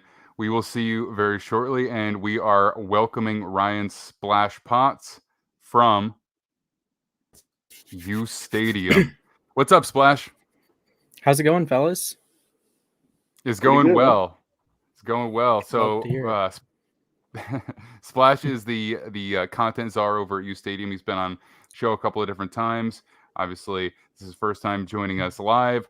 Splash, I refuse to let you sway my opinion in picking this game tonight. Last week, I went in fully believing that the Ravens were gonna win and cover that game. And I let you talk me out of it. And I'm saying now that's not happening. I believe in the Ravens. All right. So we don't really need to cover the team quite as much as we did last time because it had been a while since we talked. Now it was pretty recent. But we're back. They are going to the Saints tonight. Saints hang around, they keep hanging around, but I have a lot of confidence in the Ravens team. So this is something that I don't think we've talked about a whole heck of a lot since Kyron has been on the show. I just feel like the Ravens haven't really come up a lot of times. I'm not sure why, but I kind of want to hear what your opinion is. So first things first, though, I want to ask Splash, how has the team looked in terms of injuries? What is the change in status since the last time we talked? Be a short conversation, but I still want to have it. Yeah. It's not looking great. It's much better than last year. This is one of the weird things with how bad last year was. And even with 2020, with the COVID stuff that you see every week, another guy's hurt. This week, Mark Andrews didn't travel down to New Orleans. He's not playing. Rashad Bateman is out for the season with a Liz Frank injury. So you're losing your top 2 targets at least this week. But there is reinforcements coming in other places. David Ojabo, who tore his Achilles at his pro day in March, he's playing tonight. Tyus Bowser, who tore his Achilles at week 18 last year, he's going to be playing tonight. So Baltimore's getting some of those reinforcements on the defensive side. They're getting healthier defensively. Marcus Peters is 1 more week away from his ACL injury, so he's getting healthier and healthier. Marlon Humphrey getting healthier and healthier. The offense, is sliding in the wrong direction there, but then again, you also have Ronnie Stanley, who's getting healthier and healthier. So the injury report for tonight, Andrews out, Bateman out for season. Gus Edwards is still doubtful, so you can potentially plug Kenyon Drake into your fantasy lineups. New Orleans hasn't been great against running backs this year. They have been great against tight ends. I believe they've allowed 0 receiving touchdowns, something along those lines. But so Isaiah Likely, who knows? But the Ravens defense is getting healthier. Ravens offense is mixed bag.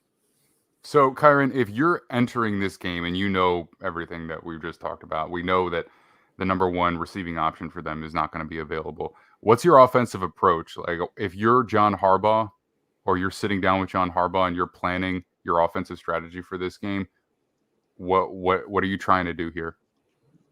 Run the ball. Run the ball, run the ball, run the ball. Like, it's not rocket science here. They haven't run the ball enough. I mean, I remember who they played last week? The Bucks, right? That was the last time they played. They didn't run the ball enough that game. They're averaging like 5 yards a carry that game. It's not very hard. But when you have a guy that's as dynamic as Lamar Jackson, there's no way you can minimize him either. Like, you can have more design quarterback runs. I mean, you could probably say his flash. What is he, like 8th or 9th in the NFL in rushing yards right now? He's sitting pretty high. Yeah, I can fact check that. But I think Noah can get that for us. Yeah, he might have fallen a little bit because everyone else has already played. But I mean, after tonight, he'll probably be right back up there. But a heavy dose of tight ends. Looking, it's the NFL, man. You don't know what you have until you get out there and you let them play. You can find a diamond in the rough by letting them play it. Teams do it every year. You can't stifle the offense because you have a great offensive line and you have the quarterback. Everything else should be secondary. You have everything that you need to be a productive offense. You've done it against some of the best defenses in the NFL already all year. Obviously, Mark Andrews out hurts a lot. Rashad Bateman was flashing a lot there. But like I said, you pay these guys millions of dollars for a reason. Let them get out there and see what they can do. And the Saints defense, almost inexplicably, they're going from a perennial top 5 to 10 unit in the NFL. They haven't been very good this year. They're giving up a lot of points. There should be no reason other than the pass rush. Cam Jordan's still great. DeMario Davis, those guys, when they blitz, they can get pressure on you. But you got one of the most escapable quarterbacks in NFL history playing quarterback for you. There should be no hindrance in the offense. Run the ball a lot and get Lamar Jackson out of space and let him do what he does. I think they'll end up being fine. They should be 8-0 in my opinion. Like, I'm not even really kidding. There's no shoulds. I mean, there's no moral victories. You got to win the games at the end of the game. But they've been in position to win every single football game this year and very well should be 8-0 if they handle their business. So I don't think you see much difference tonight. However, Jarvis Landry might play for the Saints, so they might be getting an added weapon back. And the Saints have been pretty productive the last couple of weeks, so it'll be interesting to see this one. I really want to see what the pass rush looks like with getting those guys back because, look, Andy Dalton, he's not exactly a guy who's escaping pressure at this point in his career. Do the Ravens have the full slew of pass rushers at this point with Tyus Bowser coming back and Ajabo coming back? Do they also still have Jason Pierre-Paul? Do they also still have Justin Houston? Do they also have Calais Campbell? Do they have all those guys at their disposal? Yes. Houston missed a couple games earlier in the season, but he's been back and doing well.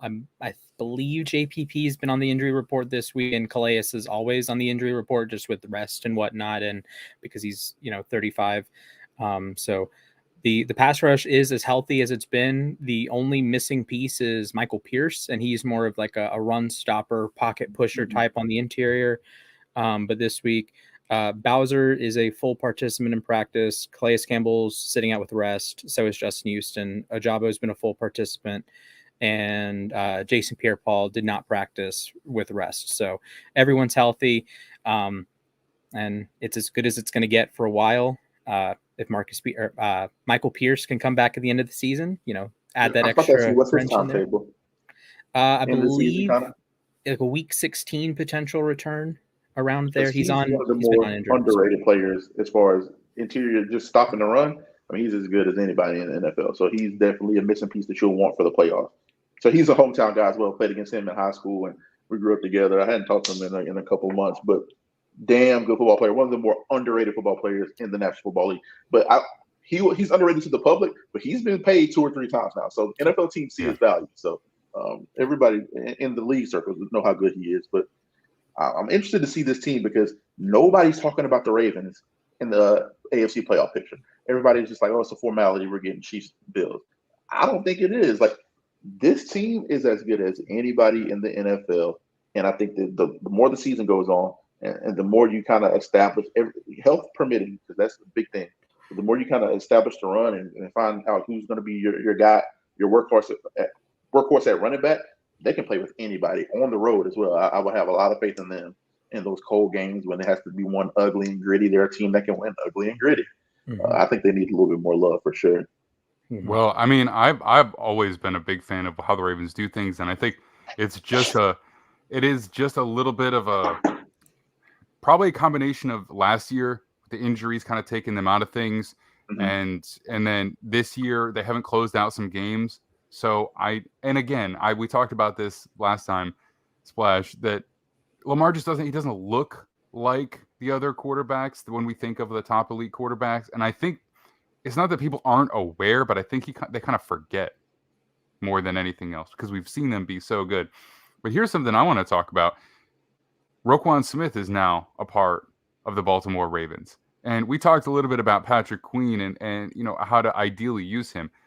I think this is awesome because it lets them do all the things with Patrick Queen that he is better at. And it gives you like a true inside linebacker to do all the classic inside linebacker stuff now. So, I mean, you got your pass rushers back, but I think I don't know how easy it is to just train. It's one thing to trade for a receiver or running back and put him in for a few plays here and there. It's different to bring in a guy that's playing, 100% of defensive snaps. So I'm not sure exactly what it's going to look like, but I think, from a season perspective, that's a big deal for them. Now, again, we can talk about draft compensation and how they do things in a minute, but just from like an actual player impact perspective, this is a big deal for them. I think it's going to help elevate their defense from one that's been questionable at times to one that's going to be one of the better units in the league. Yeah, I totally agree. And this is I think a statement, Eric DeCosta and company. You bring in Roquan Smith, and the value that Smith brings is as a tackler. And I can say that tackle numbers are overrated, and some guys get more tackles than others because, they're targeted, right? But with Roquan, he is such a good tackler, and he doesn't miss many tackles. And that's been the Achilles heel for the Ravens the last few years, that you can say, oh, the coverage busts and this, that. Like the Jamar Chase play last year, the 81-yard touchdown.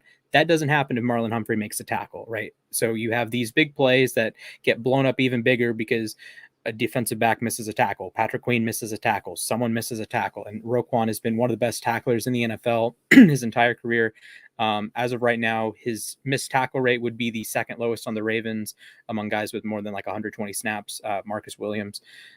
So I think just establishing someone that can tackle the ball carrier is very important for this defense, kind of a lead by example, sort of when Earl Thomas came in and had like a lead by example, to boost the coverage unit. Then you bring in Marcus Peters, of course, that these little domino moves can be huge, that you bring in a Lamar Jackson to influence the entire rushing offense. You bring in a coverage piece to influence the entire coverage unit. Is Roquan Smith going to be Ray Lewis?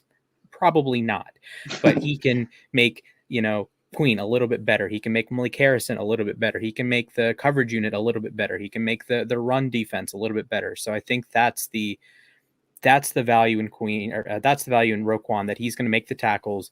He's going to make big plays, make the splash plays. It's very, very Patrick Queen-like, but I trust him more to make tackles.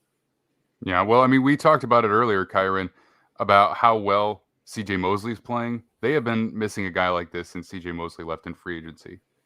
They went out and drafted Patrick Queen the following year, I think, after he was gone. They had a year where, I think it was like a clear need, and then Patrick Queen was the attempt to fill that.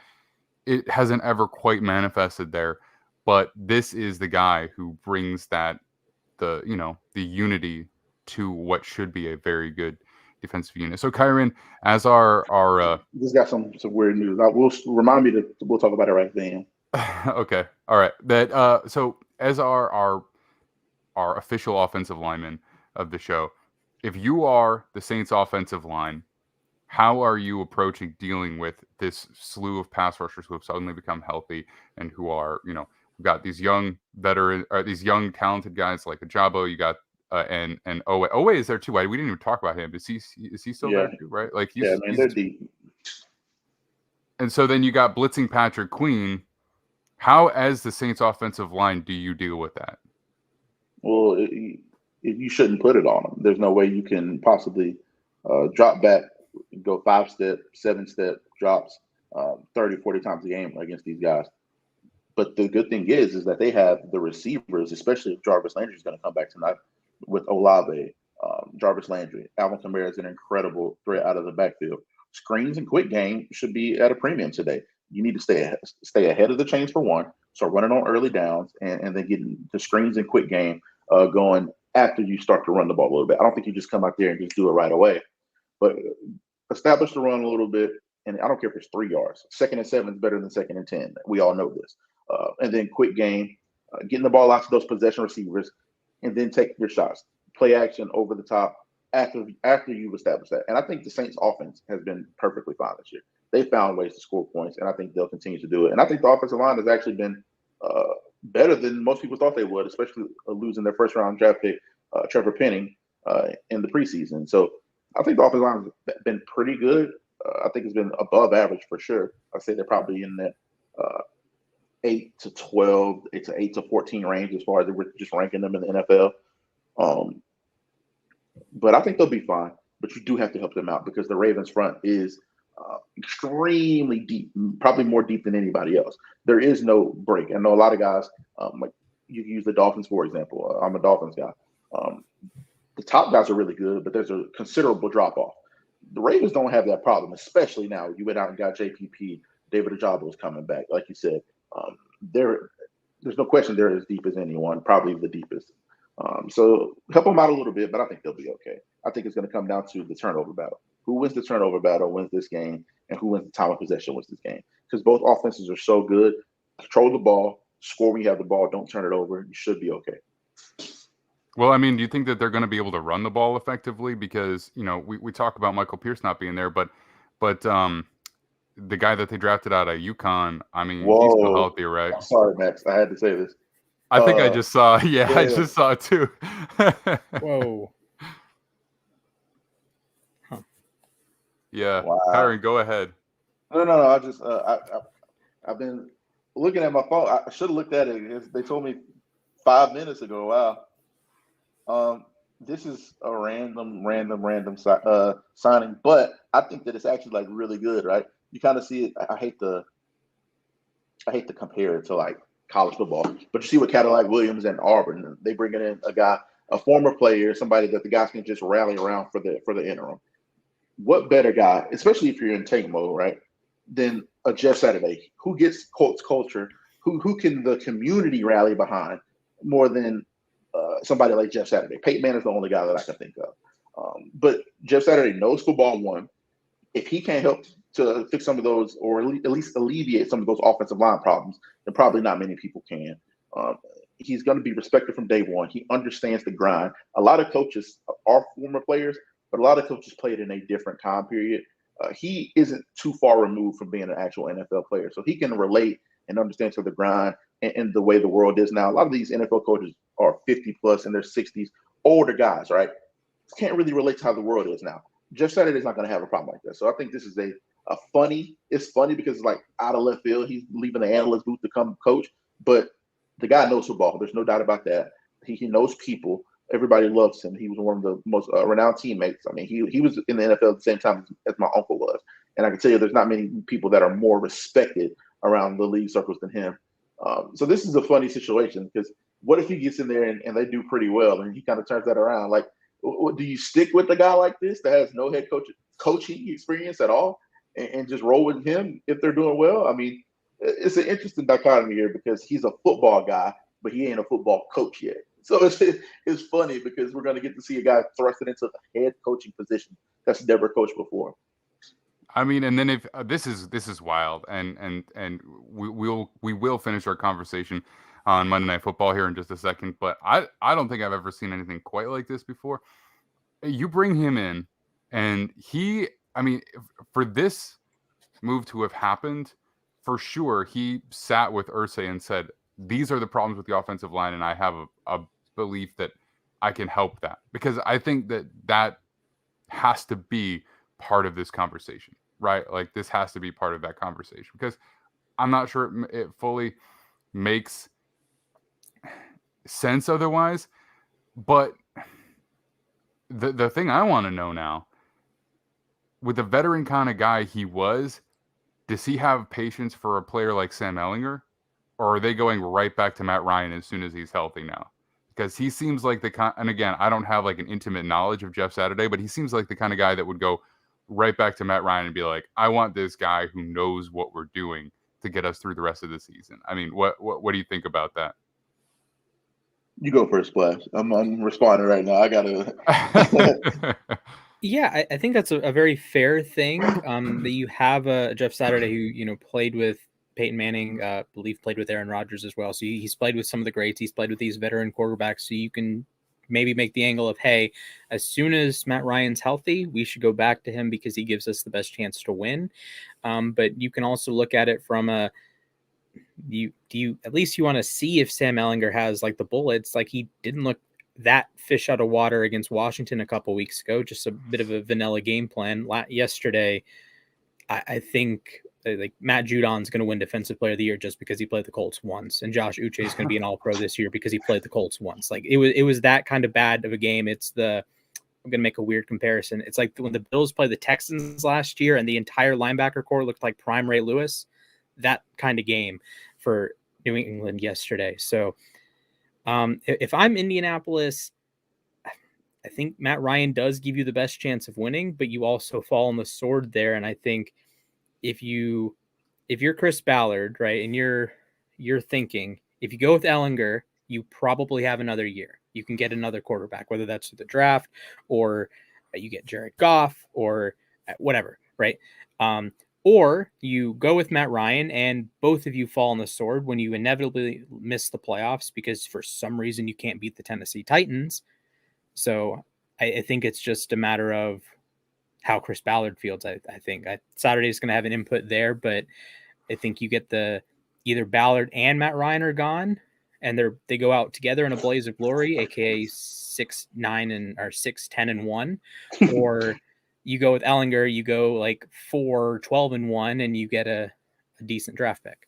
I don't know if it should be up to Chris Ballard based on what we were just talking about. You know what I mean? I think his opinion on the matter should probably be put secondarily because you still got to decide if you even want Ballard to make that call. I mean, we're past the point of giving him passes that Andrew Luck retired, right? That's done at this point. You had some bad breaks. You push things off a little bit with a guy like Phillip Rivers. Once that happened, you really probably should have found somebody young to come in and take over. And they kept trying other things. I don't really want his. I mean, I'll listen to his opinion, but I don't want to give him that choice. Kyron, as a former player, if you were somehow in this situation, I don't know if you've ever been anywhere even close enough to a situation like this, but what do you think is the answer? Like, what would you do? If I were a player, I would be extremely upset right now. I would be because you have to understand this is not college, right? Mm-hmm. This is these guys' livelihood. This is how they feed their family. This is how they take care of their bills.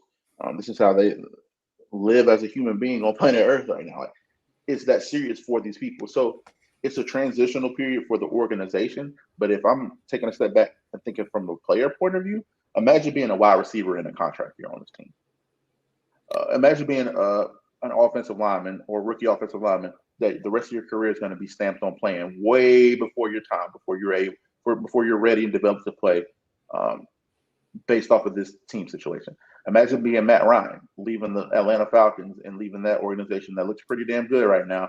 And I think we'll be in the same position if Matt Ryan were still there, because they've proven time and time again that Matt Ryan can produce, and the team around him is better this year. The offensive line has been very much improved. Algier and Cordero Patterson, just going on a little bit there, but imagine being those players on those teams. Imagine being, if I'm not mistaken, Stephon Gilmore. is playing damn good football this year. Imagine being him. And, money is good and everything, but these guys have pride. They want to play. They want to win. The season is essentially over. I mean, the season, they've already decided they were going to tank. But now it's like, how do you motivate these guys to show up to go to work every day? I've been in those situations, though, where you're on a bad team and the season's lost. As a professional, it's hard to get up and go to work every day knowing that you're playing for nothing. The money's good, like I said, but you aren't giving the same effort you're going to give in practice. You aren't giving the same effort even in recovery. You're going to have a lot more fun too. So they're in a tough situation, but that's why I think that the Jeff Saturday hire is so interesting, because it's unserious in one aspect, and then also it's probably the only type of guy that's going to be able to relate enough to them to where he can probably motivate them. Because if another coach, interim guy, you bring a guy or you elevate a position coach, they're not really taking them too seriously. They respect them. They'll do their job for them, right? But imagine if that guy tries to get in there and be a hard ass and kind of put his thumb on the team and he's trying to earn his stripes as a head coach. It's not going to be taken very seriously. But the fact that you bring in a Jeff Saturday, he's cool as hell. He knows football. He understands. I think it'll be akin to like a Dan Campbell in the Lions. They love that dude. I mean, I wasn't a huge fan of having a team full of player coaches, because they're a team full of player coaches. Yeah. And they're not a badly coached football team. They've been in great positions to win some games this year. I think you can make some tweaks in that back end and that secondary, and that team wins 2 or 3 more games, 100%. But they're playing their ass off for this guy. They're a decently coached football team. You might be able to see a little bit of that in Indy the rest of the way, but there is a fine line that you have to straddle here, because these are grown men whose livelihoods depend on it. And you have to give them a vote of confidence saying that, hey, we're still serious about being a winning football team, whether that's addition by subtraction, getting rid of a Ballard. If you're getting rid of the GM and you're like, okay, we might be building towards something in the future, I might be able to play a little bit behind that. I might be able to give a little bit more effort than I would if I'm playing for a guy that we know we aren't very serious about. So I think that they're swinging for the fences here, because I don't think they made this decision lightly. They did this for a reason. And I don't know, man. Maybe he did make it lightly. Like, I don't know. Like, it's look, I want to phrase it like this. What is the worst case scenario now versus the best case scenario 24 hours ago? How different are those two things? Not very, I would say. I would say the same thing. And so I think you bring in a guy who's going to motivate players, who's going to relate to them. I don't know if it's going to do anything for wins, but I'm not sure you were headed in that direction either. You know what I mean? Like, I we have a conversation about Frank Reich and and what to do about him and everything, but like, I don't know. I'm in on this, just honestly from just like a fun perspective, just from a viewer perspective. All right, so I want to finish this game real quick, this preview. We're basically coming up on the close here. And then what I want to do is I want to give Noah, our producer, a couple of minutes to voice his opinion on this, because he is our resident Colts fan. So I want his live raw reaction to that too. But let's finish this real quick right here. Okay, so we've talked about the Ravens offense. We've talked about the Ravens defense. We've talked about the Saints offense. We've talked a little bit about the Saints defense. And at this point, we really don't have a lot left to do except for pick the game. So according to PlayActionPools.com, which is our official affiliate, the Saints are +1.5. So they are underdogs at home. I already kind of made my opinion known. I am in on the Ravens. I refuse to be talked out of it, even though when I think about Chris Olave and Alvin Kamara and Jarvis Landry all playing together, I get excited for a minute. And then I remember what Andy Dalton did on primetime against the Arizona Cardinals, and I refuse to walk that walk again. I'm taking the Ravens at -1.5 here. Splash, what about you? I will also be taking the Ravens at -1.5. I probably would have taken that number even out to 3.5. Just better quarterback, better coached team, better special teams.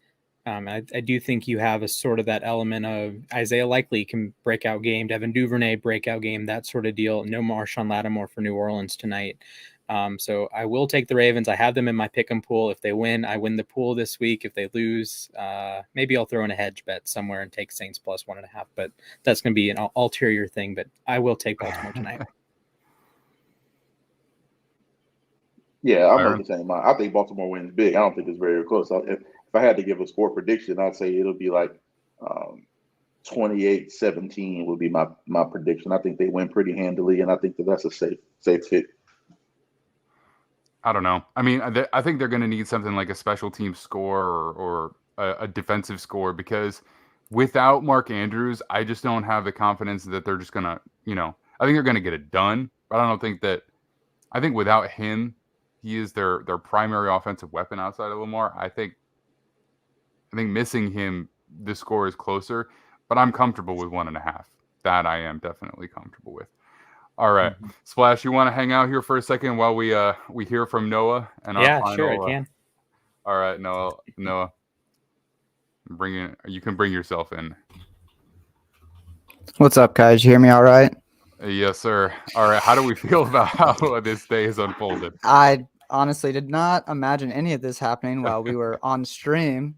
It's pretty crazy, but Jim Irsay makes his first in-season move in 25 years of team ownership. You guys covered a lot, which I agree with, but I think it is maybe a culture move, trying to keep the players that they have, like, bought in, like Kyron was saying.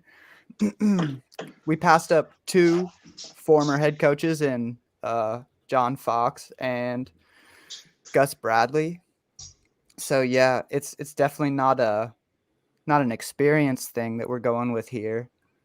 But yeah, dude, I have honestly no idea what to say about all this. Well, I mean, you look at Gus Bradley and what he's been doing as defensive coordinator. Does it really make sense to take him out of that role and upend that? Because then as he moves up, then somebody else is moving up into that role, and everything kind of shifts there. I mean, I guess you just kind of leave the offensive infrastructure as is, because as far as I know, Jeff Saturday doesn't have any intimate knowledge of the system that they've been running. Right? They said that he's been like a consultant for the team recently, to whatever extent that is. They probably will never say, but yeah, but I mean, that's so vague. It's not, like you Jeff Saturday played with Peyton Manning primarily back in the day, and I don't think what they did offensively was really like what we're looking at with this Frank Reich, Andy Reid, Holmgren tree, right? So like, even if you have familiarity, that is a very, very different thing from actively coaching and scheming. Consultant just means taking care of our guy. We're paying him some money so he can come give his opinion about some stuff. Totally fair.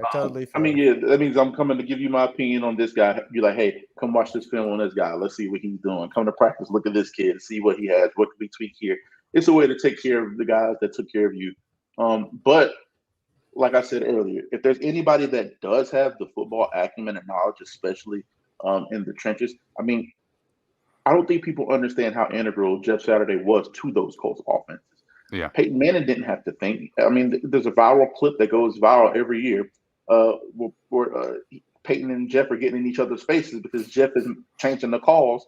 And that's how smart Jeff Saturday was. He was able to tweak offensive protections and tweak the offense when Peyton Manning was the quarterback. And we know Peyton's one of the brightest football minds we've ever seen, if not the most, even if not the brightest football mind we've ever seen. So his acumen is as good as anybody, right? But it's a difference between going from the film room as a player, consultant, giving your knowledge, giving your input, to making a full game plan, to drafting up a full script, to running the practices every day, to doing the media every day, it's just a different type of ground, right? So much of being a head coach is not football.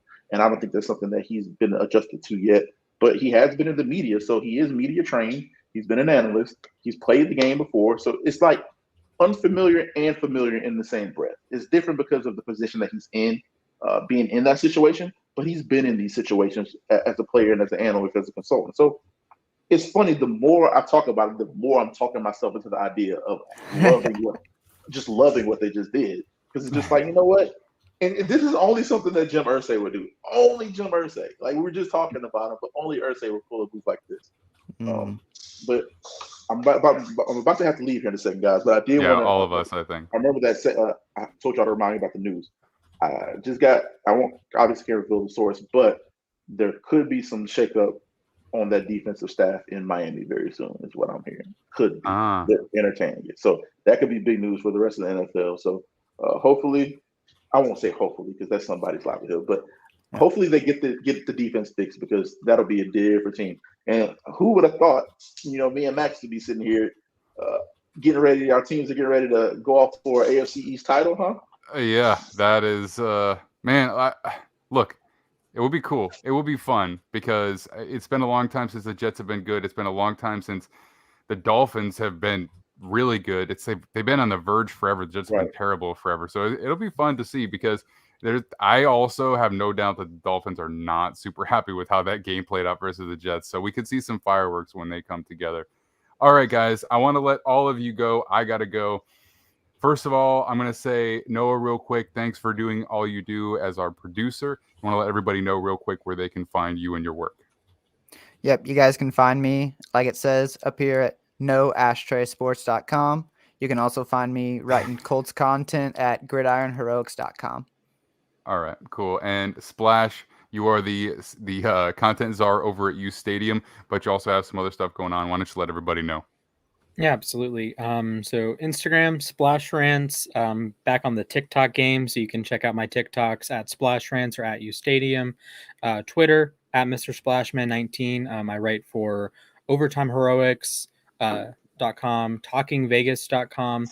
And of course, I do the whole content czar thing at uSTADIUM. And my boss is probably angry at me for going on a show today.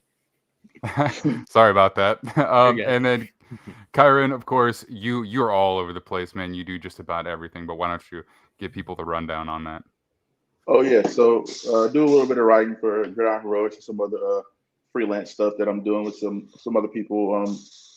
Doing a bunch of radio shows. I've been doing can you guys hear me? Yeah, we got you. Okay, my headphones are about to die. I thought they just died just there, but so I do live video hosting, watching college football games and fights and basketball on Watch Playback app. I'm signed to the Believe Network. I have a show coming there. I'm doing a bunch of stuff, man. So find me at Kyron Samuels on all social media, and that's where you'll be able to keep up with everything, because I keep a schedule posted there. And we're doing a lot there. So I'm excited for the future, and great show today, guys. All right, beautiful. Thanks again so much, everybody. And we will be back, I believe, on Thursday. It's going to be Nick, Miriam, and I will let you all know what the schedule actually looks like for that. But that, I believe, is the next time we're going live. All right.